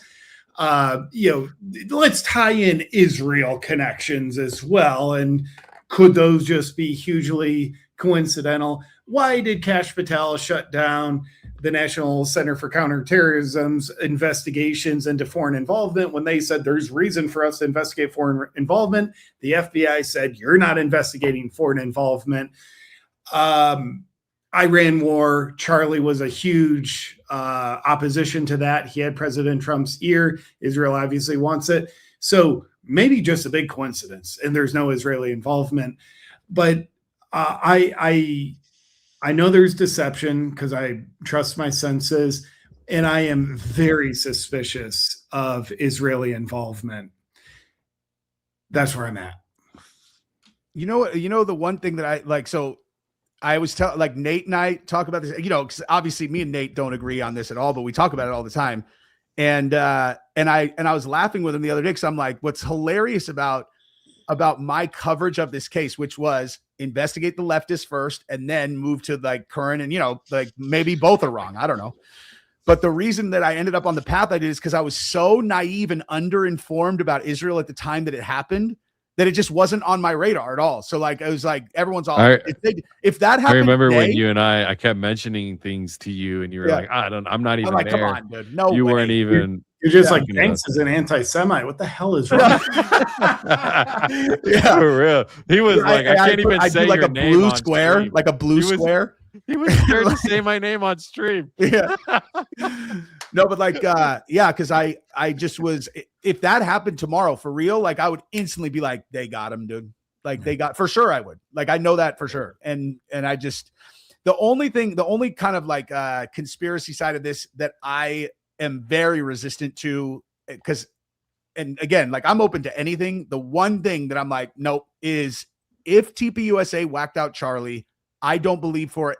There's just no way, because if it was all of these people who are that close to him, they could literally just drop cyanide in his sandwich. Like they could do, like, it's so easy. It would be so easy for them to kill him with absolutely no fanfare, not make anything about it. If they were involved, there's a 0% chance that this is how they would do it. So I just like, in addition to the fact that I'm not going to pretend like I don't see that, like, these are not bad people. And so like, they're not going to conspire and murder their best friend. You know what I mean? Like, that's just like, where I can't live in a world where that is something that happens, you know?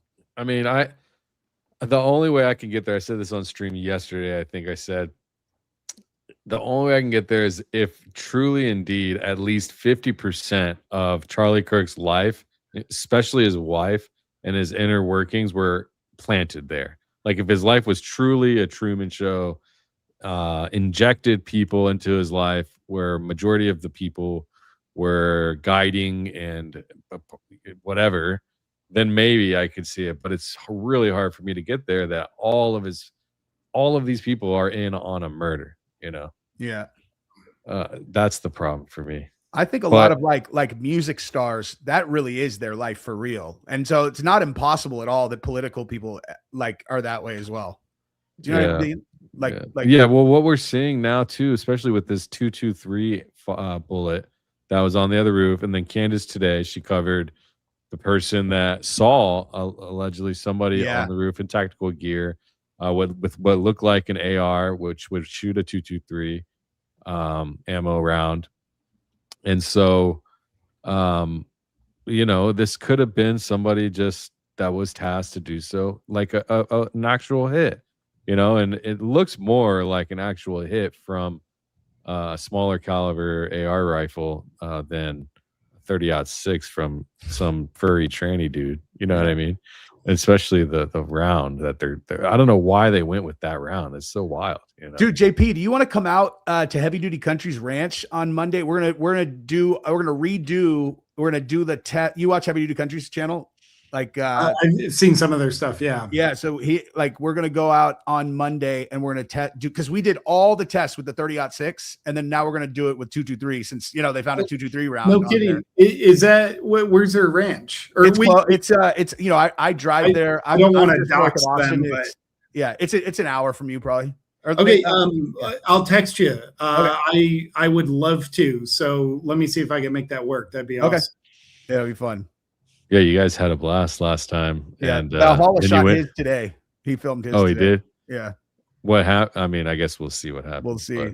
He's got his own Yeah. ranch now, so it's not fair. He's like, he's showing us, he has like, one of those like tree cutter things that like, those big gigantic things that like people stand on and they go up like that. So he's got, Oh yeah, he yeah. can like make his perch as high as he wants, Like a boom truck, I believe they're called. Yeah. So with his, Good. it's going to be like really, really impressive surgical, testing. And with me and Dan, we're going to be like, the white trash. Or I don't know. Whatever. It's going to be Trailer super fun, Park though, Boys and we're definitely version. going to shoot a lot of stuff with bones and, well, it'll be good. It's going to be fun. So where we're at with this trial so far, I think this probable cause thing, I think that the bar is too low to put a man on trial for their life, but here we are.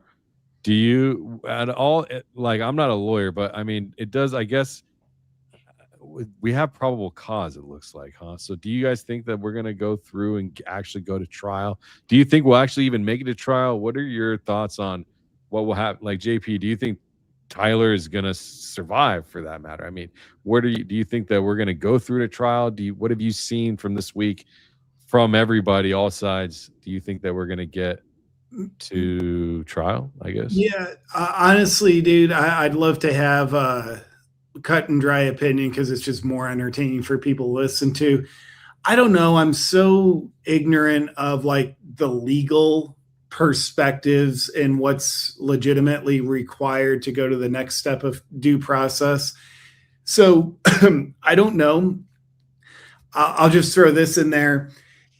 If Tyler Robinson did it, and let's just say he wasn't a lone gunman, there were some people working with them, setting them up, on the off chance. The off chance. On the off chance that was the case, I would imagine Tyler Robinson would contract a case of Jeffrey Epstein syndrome, and that would be the end of him. Yeah. I don't know. I don't know. I don't feel super confident that I know what enough kind of evidence to justify a trial is, but I would imagine that this probably meets the threshold. I personally I feel, again, I'm not saying I'm like a genius or a defense attorney or whatever, but I feel pretty confident that I would annihilate this case if I was his defense attorney with one strategy, which is just to say Lance did it. And then do every single thing and just go, could Lance have done it? Could Lance have done it? And if the answer is yes, then which of them is more likely to have done it based solely off of their background? This one has attacked a person with a knife. This guy got kicked out or whatever. This guy had absolutely no background or whatever. And then that feels like reasonable doubt. But again, that's just like lawyer, if I actually thought he was involved and they both did it, I would never defend him. But I think they probably have enough to go to trial, and I have no idea what's going to happen. I mean, like I said, if I had to bet, I think we're talking something super weird, like, and then a note or something. I don't know. But it like the thought of if those guys did it, or if there is any scenario where Charlie was killed by fill in the blank, and I argued against that, I would have a huge like that would hurt me internally to think about later. You know what I mean? Yeah, that's why you wouldn't be a good lawyer. Too much of a conscience. Danks, curious, you have a hot take opinion where this might go? I think that they're going to take it to court. I think that the judge is going to rule.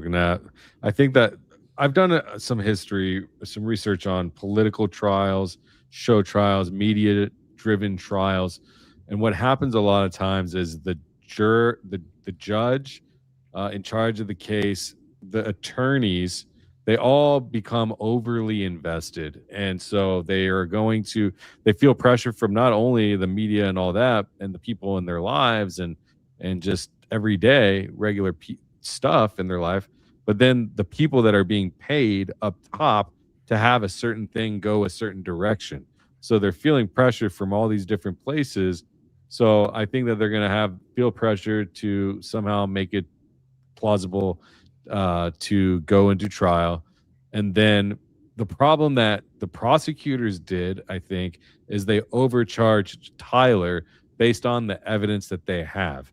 And it's a very common thing for the trial to become a quagmire, for lack of a better word, maybe, because of the overcharge compared to the evidence brought for that charge. And a lot of times what happens is the person goes free. But if you look at overcharged, like what do you think he should have been charged with based on the evidence? Based on the evidence, you might be able to put something like, conspiracy or something like that, but you don't have him pulling the trigger. You can't put him on capital murder for something that you can't prove. And sometimes these overcharged scenarios without bulletproof evidence, no pun intended, will end up in either a mistrial or some low, like it happened with Diddy. You see with Diddy, you saw it with all kinds of Casey things. Anthony. Casey Anthony was another one. Kyle Rittenhouse was another one. Michael Jackson was another one. O.J. Simpson was a great example. So, and he did it. It's like the opposite. It's like when sometimes the pressure just pushes things in certain directions where it's like anything can happen, and you create this scenario where it's like a bomb goes off and anything can happen, right? But a lot of times it goes better for the defense than the prosecution, because the prosecution is the one bringing the charges.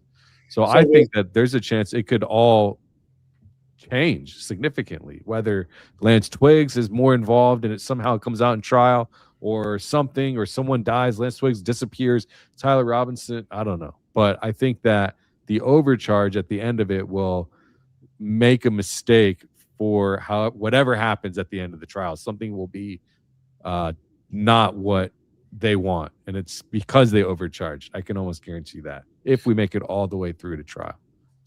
That's interesting. I never thought of that.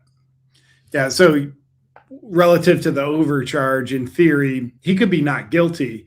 Doesn't mean he didn't do it. Means he didn't do those exact charges. They can't prove those exact ones. Yeah. Like I was going to say, because when I asked what you were going to say for the, what should they have charged him? There was only one correct answer, and you said it. So I was like, if he says anything other than conspiracy, then this is nonsense. Yeah, the conspiracy's right. And because you can prove like text messages or whatever, text, Discord, maybe, okay, fine. Like maybe you give him like 8 to 12 years for conspiracy of murder of Charlie Kirk or whatever, but then the hunt is still on, you see, and that's what they don't want. So it's a really messy situation. Well, if they think that he sent those messages, he's getting convicted of murder one for sure. The only way that he would get away from those messages is if they convince the jury that there's a high enough probability that Lance did it without him knowing. The conspiracy thing, though, would be if they really get to a place where they know that Lance and Tyler did it, but they don't know which one pulled the trigger, and then they kind of point the finger at each other, and so it's like we really don't know which one is which, and so there's anonymity. Then you could pin him for conspiracy, but like it's it's interesting. And then Lance, he has immunity for this specific thing, but I'm pretty sure that it's not. It's limited. People said that it was like, oh, if he did it, then they can charge him. I'm like, what's the point of immunity if you can charge him for it, though? Because I don't know. Like, again, I don't know this, so I'm not. Because there's all these different charges, and what they're bringing him in for, whatever, like the evidence that he's providing and speaking on, he will not catch. How I understand it, and I'm not a lawyer, but how I understand it is whatever the charges that are brought via the information he provides, he cannot be charged. I assume he's found for other things. If he pulled the trigger or if he drove the getaway car or whatever they find out, then he can be charged for that, but not anything affiliated with the text messages or whatever else he spoke on. So if, man, I wish we had an attorney we could bring in, because that's actually the clarification on that would be very interesting, because it's like, okay, well, so he's saying that Lance did this. He's saying that he's saying that he did not write these text messages. But if it turns out that he did in fact write these text messages, and there's some way of proving it, or that he did write the Discord, then I think you're saying that, you're like, he gets immunity for framing his roommate. He's got to be honest though in this situation. if it turns out that he did write those messages, I think the immunity gets Oh, that thrown kills out. his deal. That would kill his deal. You're saying? Yeah, you got to be honest on that deal. Yeah. Oh, okay, that makes sense. And there's probably a lawyer listening to us. It's like fucking idiots. yeah. You can't just like make that shit up, catch immunity deal, and then be like, sorry, I did it. Yeah, they gave OJ immunity. He's like, bruh. He's like, I just the picks names out of a hat of who did it. You know.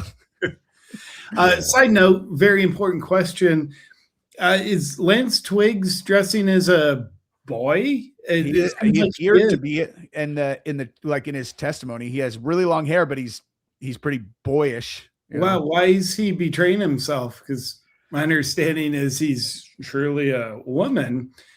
And it looks like someone at a Thrasher concert. Yeah, it doesn't look good. But I question Lance's integrity and his devotion to the LGBTQ movement because, bro, why are you appearing as a boy? Live your truth. Yeah, and don't change your truth just because you got to go to court. Like, just be as gay and trans as you actually are, and let's just keep rolling with that. Dude, imagine if this trial was happening in in a woke utopia, the articles they'd be writing were like, does Lance have the bravery to show up to trial in a dress? You're like, dude, that's the important stuff, guys.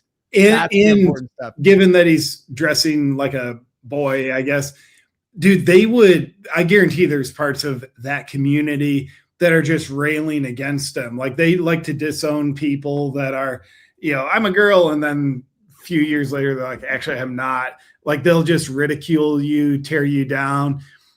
A group of immense love and compassion and acceptance, I mind you, but there's got to be a lot of pissed off, crotchless people out there at Lance. Yeah. It's funny too, because when it was such an effort to push that narrative, it's like, it's a trans furry, they're all trans, they're all furries, and they're shooting us, it's like, and then it's like, you look at the guy, you're like, that picture that came out when he had been missing for a little while at the gas station, Coach Colin did this hilarious segment on it. Did you see that, Danks? Where he's like, this guy, he's like, that guy looks like he could fight if he wanted to. He's like, that guy looks like he smokes cigarettes, and he looks like it's so funny. He went on for 10 minutes, dude.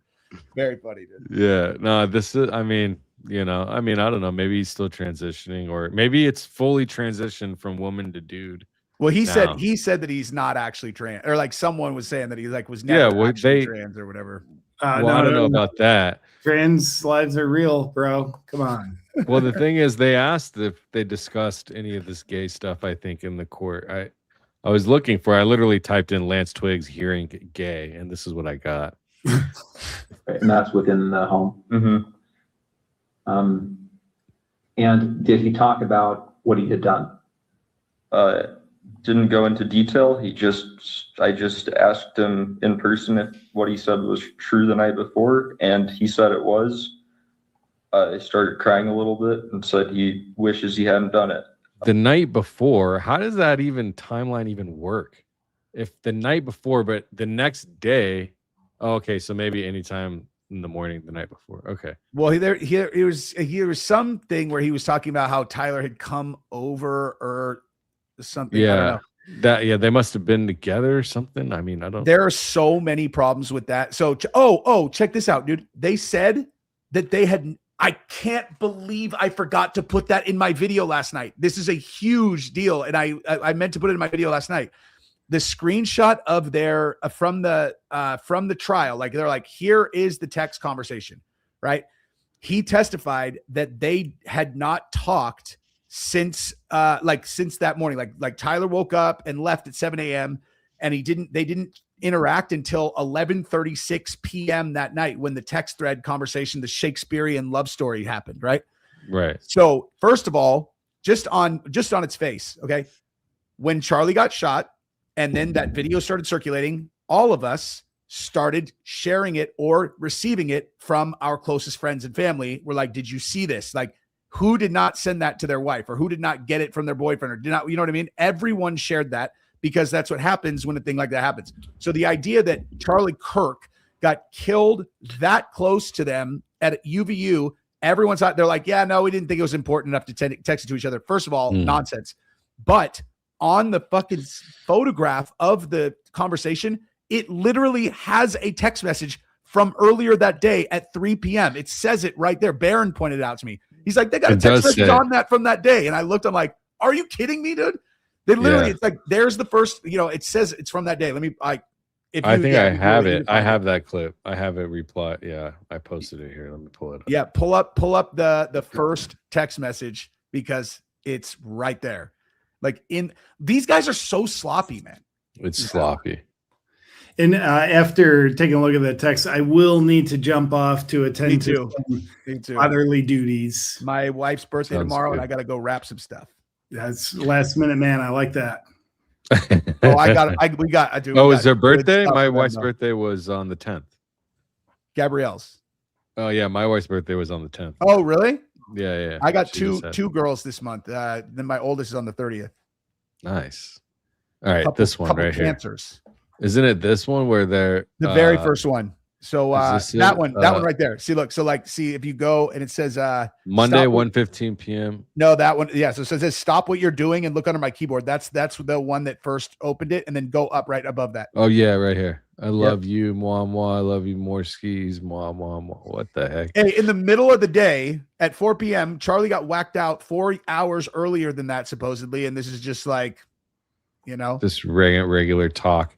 And like they're in a group chat, like you would think if they were involved or they wanted, maybe if they weren't involved, they would be talking about it. If they were involved, they wouldn't talk about it. They wouldn't want to draw any attention, maybe. I don't know. How do you read that then? Yeah, either way, he testified they did not talk through text or any other way that entire day. And then in the exhibit, they showed that's not true. I got you. So funny, man. Yeah, that's ridiculous. The fact that they're just lying about just everything is just a lie. It's crazy. I will close it out though. The last thing I'll say is if you haven't watched the testimony, JP, go watch the last 4 minutes of it. And because at the end they ask him, they're like, what kind of games did you guys like to play? And he's like, well, Tyler likes this one game where he got to play a pirate. Dude, I can't even think about that moment without laughing every single time, dude. It's like I'm 5 years old though, so there's that.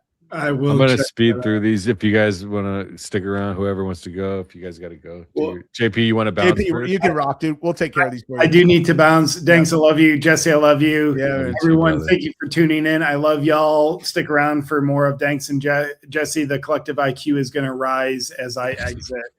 Love y'all. Good night. Thanks, brother. I'll text later, you. Bro. Thanks, man. All right. Thank you, JP. What's up, Scotty Ellison? Georgia candidate for governor, mod on my channel. I'm in this mogul. I hit the Patty the Batty Darth necktie sub in live rolling tonight. Oh, dude, you must have longer and more flexible arms than I do because I have like absent a gi, I can do one choke from the front and it is a guillotine. Like Jack's psyopic is great. Psyopic. Welcome, Scotty. Don't forget Super Shill, Beanie Shapiro, Tim, dude. Oh, we forgot about Tim Pool almost. Yeah. I did. I can't. What's he doing? Like, he took money, right? You think? I don't know. Like when he was going so ham on Candace, I was like, this is just weird.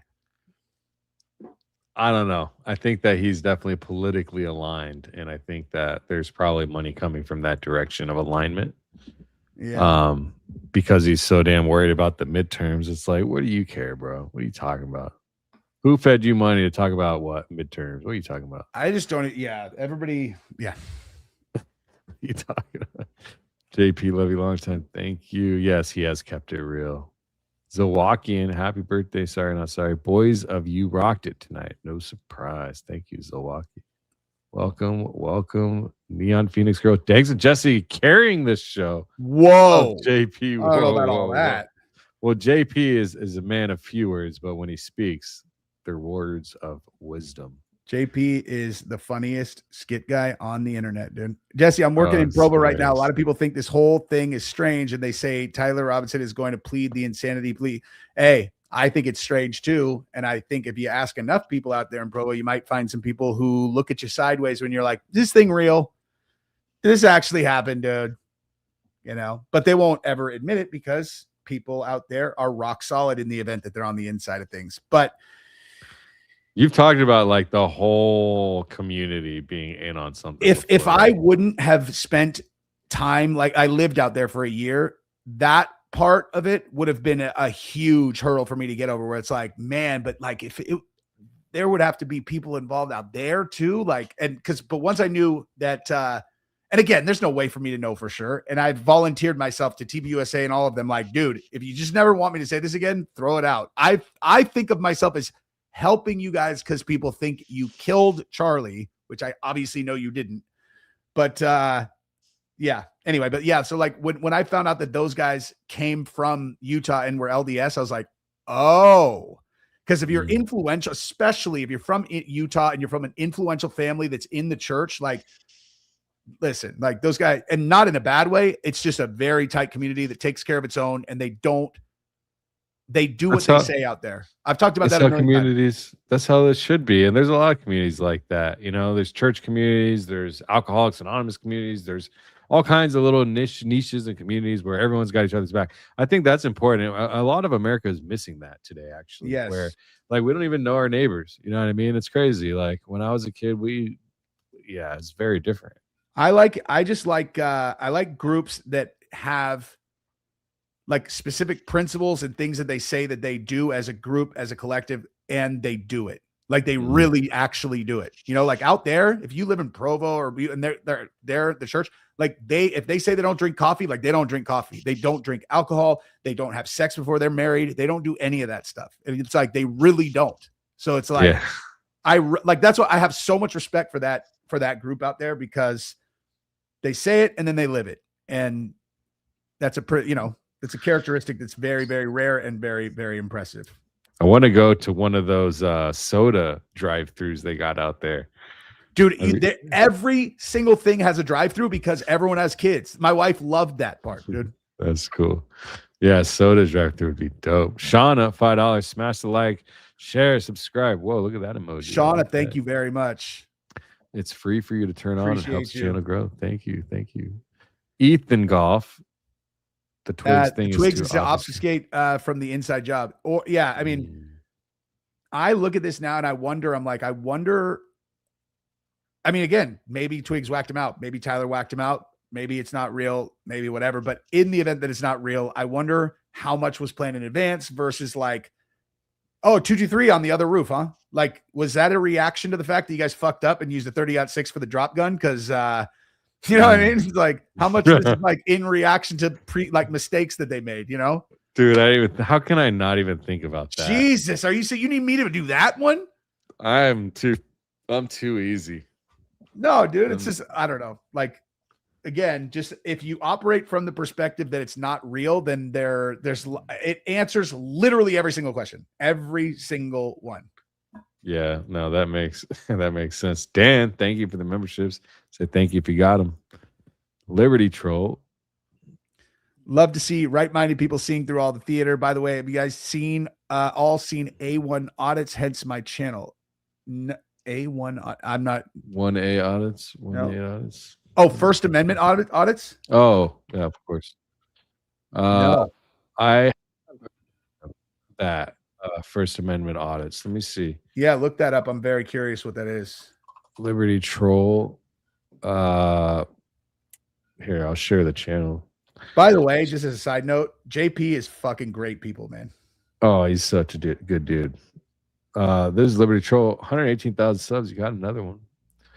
Independent investigative journalist, First Amendment. I haven't seen it, but dude, this looks dope. Channel. Yeah, it's a channel. Wait, First 1A audit is? Well, no, they do. It looks like this channel does those types of content. Let me see. First Amendment. Have you seen 1A audits? I'm really curious about that. And Liberty Troll, I'll go follow your channel too. A First Amendment audit is a form of civic activism where individuals film or photograph public officials and law enforcement in public. It's like when you're getting pulled over and you're recording. Oh, I know what you're your talking shit. about. Yeah. I mean, yeah, I'm sure that they hate that shit. I'm sure that the police officers hate that, dude. I would hate that if it was me. Oops, I But think you I know, it's subscribed got to to the- be I did the wrong one. Hang on, let me find the right one. Anyway, go ahead. Yeah, let's do the next one. Yeah, I'm down to check out that content. Yeah. Though, for sure. Thanks for the super chat. Thanks for dropping by. I'm driving faster. $5. I'm not trying to be mean, but there's a lot of trans teens here with long hair that look just like Tyler. Just saying. Yep. There's a lot true. of trans teens in Provo, huh? Like still in the church. I'm genuinely curious. I don't know. I haven't lived out there in 10. We left at the end of 2017. So it's been almost 9 years. Let me ask. I use the instant mode on ChatGPT.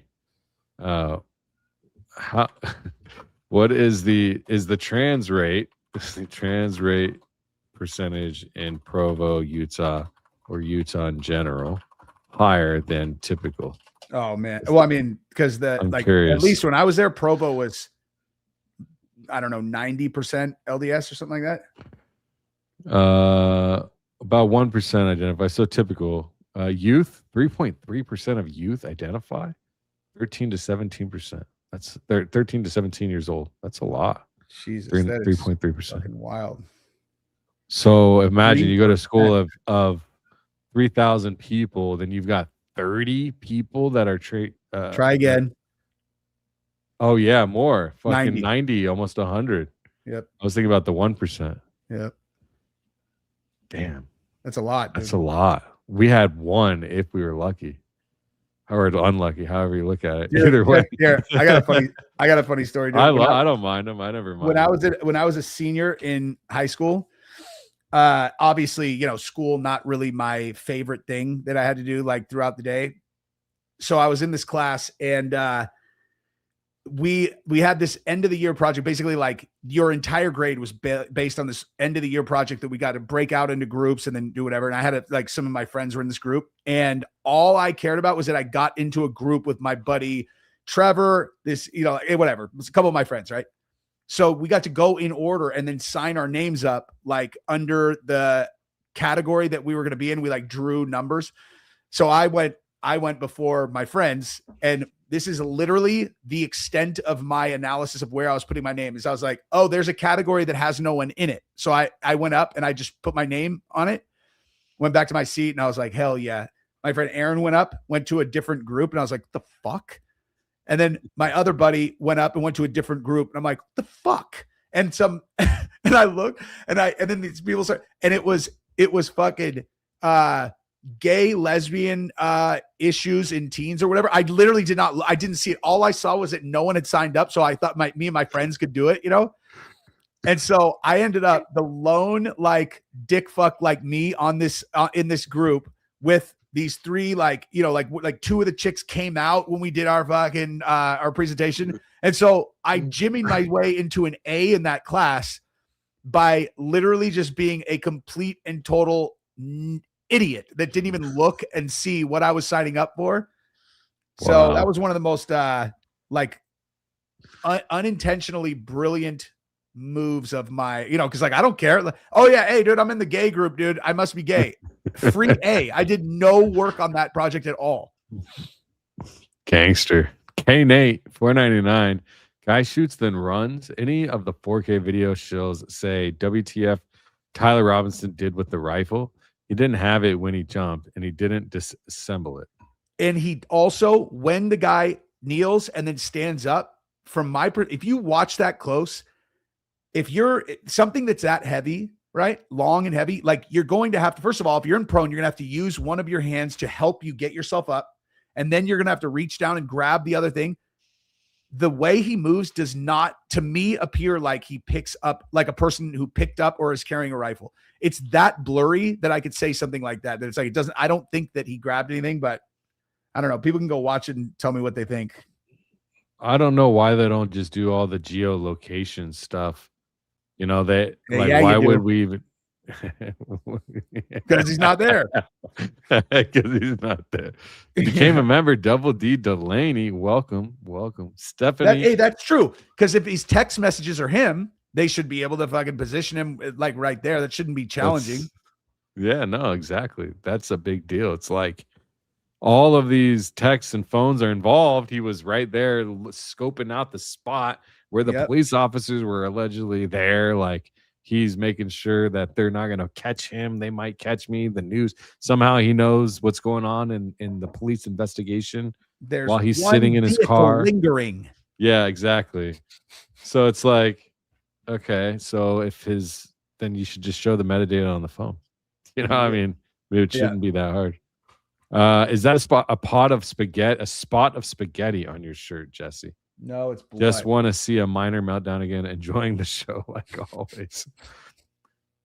For a second, I thought that was the picture of Lance Twiggs that they were pushing around. This right here? But no, I saw. No, the logo. I'm saying the never mind. Don't worry. It wasn't. No, this is Lance Twiggs. He went the other direction. He's like, fuck being trans girl. I'm gonna be a boy now. And he just got jacked on juice. Just the angle of it is all. It's like, because that angle now forever, it's got that instead of like that Kim Kardashian look, I just think of Lance Twiggs now. You know? Lance Twiggs. I'm gonna do a rebrand before I set up my new studio, and I haven't decided which way I'm going. Because I just feel like if Ben Shapiro is saying my name on his show, maybe, a dude with his shirt off flexing is like, maybe like I could probably update that, dude. This was my logo when I was like, I am going to comment on dudes kicking people's teeth in and try to sound smart. It's like that was a little bit more on brand then. No shade at you, Stephanie. I was just talking about the angle. You look beautiful. Beautiful. Of course she does. Insanity at its finest. 369 member for 4 months. Welcome. Dale dropping in with the members for 5 months. Big love, homie. Thanks. 5 months, my guy. Jesse, now we have you are cornered. Please give us something about the Palm Beach Pete Steen interview. What was the question? You're killing me. Danks, I just sent you. Did you send me? I sent it. I shared it with you. I uploaded them to that file, and then I shared the file with you literally like 4 hours ago. Okay. Yeah. He sent me the video. I'm going to edit it. I'll start working on it tonight. I'll try to have it done by tomorrow or the next day. Thank you, Dale. Love you. Michelle Bells, I think TPUSA and crew were told they were staging an assassination for Charlie's safety, but they killed him anyway. That's why they are going along with it. Michelle Bells, 1399. But why aren't they sad, though, if that happened? Crew were told they were staging assassination. Oh, is that supposed to be assassination for Charlie's safety? But they killed him anyways. Oh, Michelle's halfway there. This is the halfway there point, and at a certain point, it's going to start to like she's already halfway there. Then at a certain point, she's going to see something. She's going to go, "No, I think this might actually be fake." It's like it's a process. It's a process. Yeah. But you'll always question yourself a little bit because it's so insane. XJTech. Sup, fuckers? What's up, James? What's up, dog? That's James, dude. The James that I oh, that's homie. Yeah. That's homie. Yeah. Dude, I feel bad. I've been so busy. It's like, dude, holy shit. I wish that's all right. James gets, dude, late at night. James will blow us up, dude. Like James is my boy. Then like I'll wake up sometimes. He's fucking hit me hard on the text. His ideas are rolling too. Yeah. I love it. Yeah, I know the feeling. I don't know if you saw Senate blocked NDAA merger with Israel. That's what I heard today nice. from Danny Tobia. That's what I've been hearing. Another one of my peeps. Love to hear it. It's getting way too close for comfort. I'm driving faster, $10. I think Ben is public enemy number 1. He now later says his security team was in contact with Charlie Kirk because his number may come up, so he's covering his own tracks. Ooh. Like you think Ben killed Charlie? Well, no, Ben admitted, you saw that, right? Ben Shapiro said that he was texting with Charlie Kirk's security team when they got him in the car to go to the hospital in the SUV. Yeah, of course, because he's like, hey, he's dead, right? Like we planned. Yeah, exactly. Like we planned.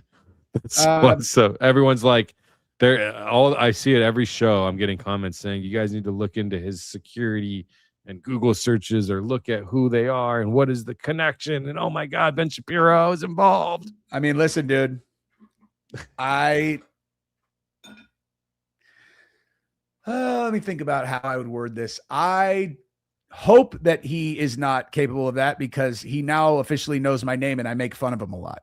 So I'm just joking around, Ben. I'm just joking around. Yeah, Ben, I don't want him riding in on that horse to my house. Why is Charlie Kirk's parents so quiet? That's a great one. I mean, if your son faked his death, what would you have to say? I'm just kidding. I don't think that he did. I mean, if your son died, but that's the expression we would expect is what they're doing. Yeah. Not the alternative is what Erica's been doing. That's what's rubbing everyone the wrong way. If she just did what Charlie's parents did, she'd be fine. But she didn't. It took the time to build her up properly for the big reveal. Oh man, they could have trotted her out on a fucking golden horse with a fucking throne and all that shit. There couldn't have been enough fireworks if they would have taken their time with it. For real. Yeah. Yeah. They would have looked like the 4th of July for a whole year. Every time we would have been happy to do it. Anywhere. Yeah. She gets out of the car to go like get a stamp at the post office. They could have had him on, and people have been like, God damn, that bitch has got it going on, dude. She's the baddest bitch alive. Yeah. Her husband got killed. She runs TPUSA. Like if they know it too. That's the sad part. For sure. I know they've seen me talk about that too. Like I know the first time any of them saw me talk about that, they must have been like, fuck, he's right, dude. That's where we blew it. But like it's like so yesterday, or actually today, I saw Z from Unfuck America tour talking, like she posted something on X about how Blake Neff and her got into it in that Spaces thing. And she's like, Blake Neff said that Erica Kirk had been harassed more than Sandy Hook parents. And like she went all ham in the paint or whatever. Of course, she didn't play the clip of Blake actually saying that. So I don't believe that that's what he said, in the first place.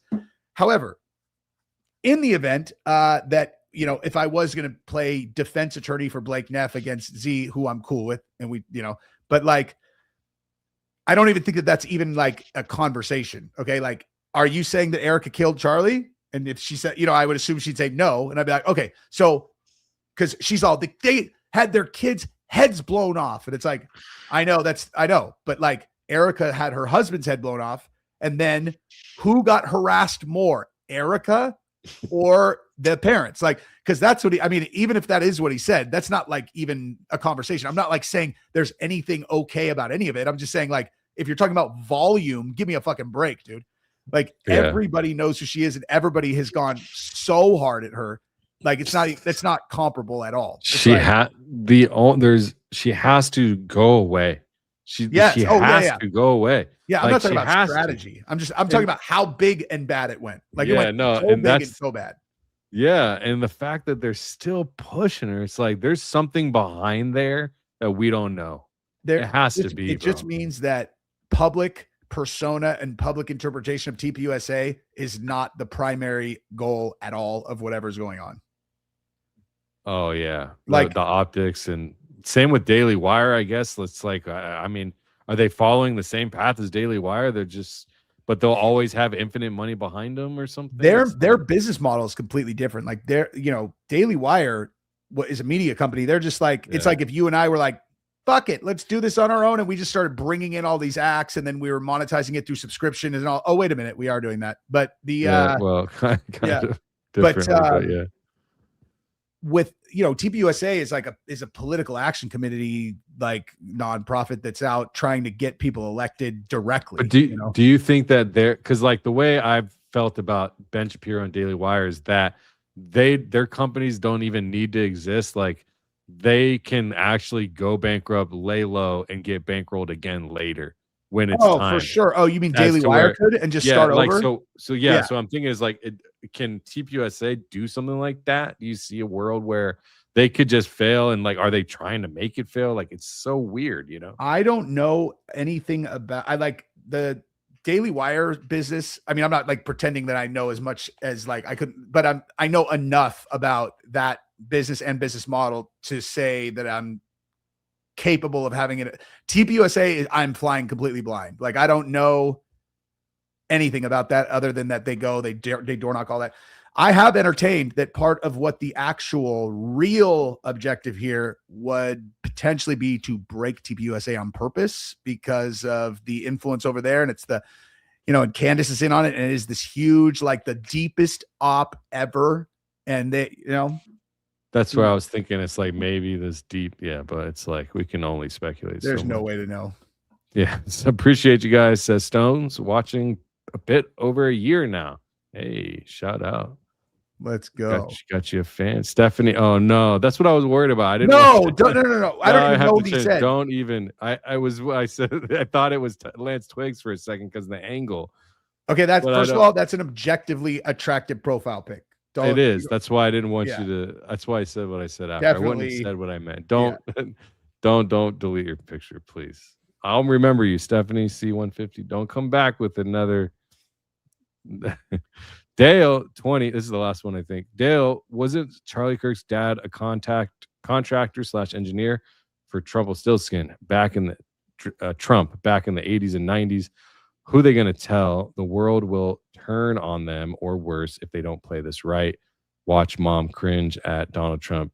DJ T at White House. Dad is owned. I have no idea about that. But in like the 80s and 90s, that's way before Trump was even considering politics, I think. But yeah, I don't know. I'm not sure. I don't know. Let's ask. Let's see what everyone's talking about this chat GPT. I am pretty sure that Erica's dad really did start whatever that was. Oh, look at Dale swinging.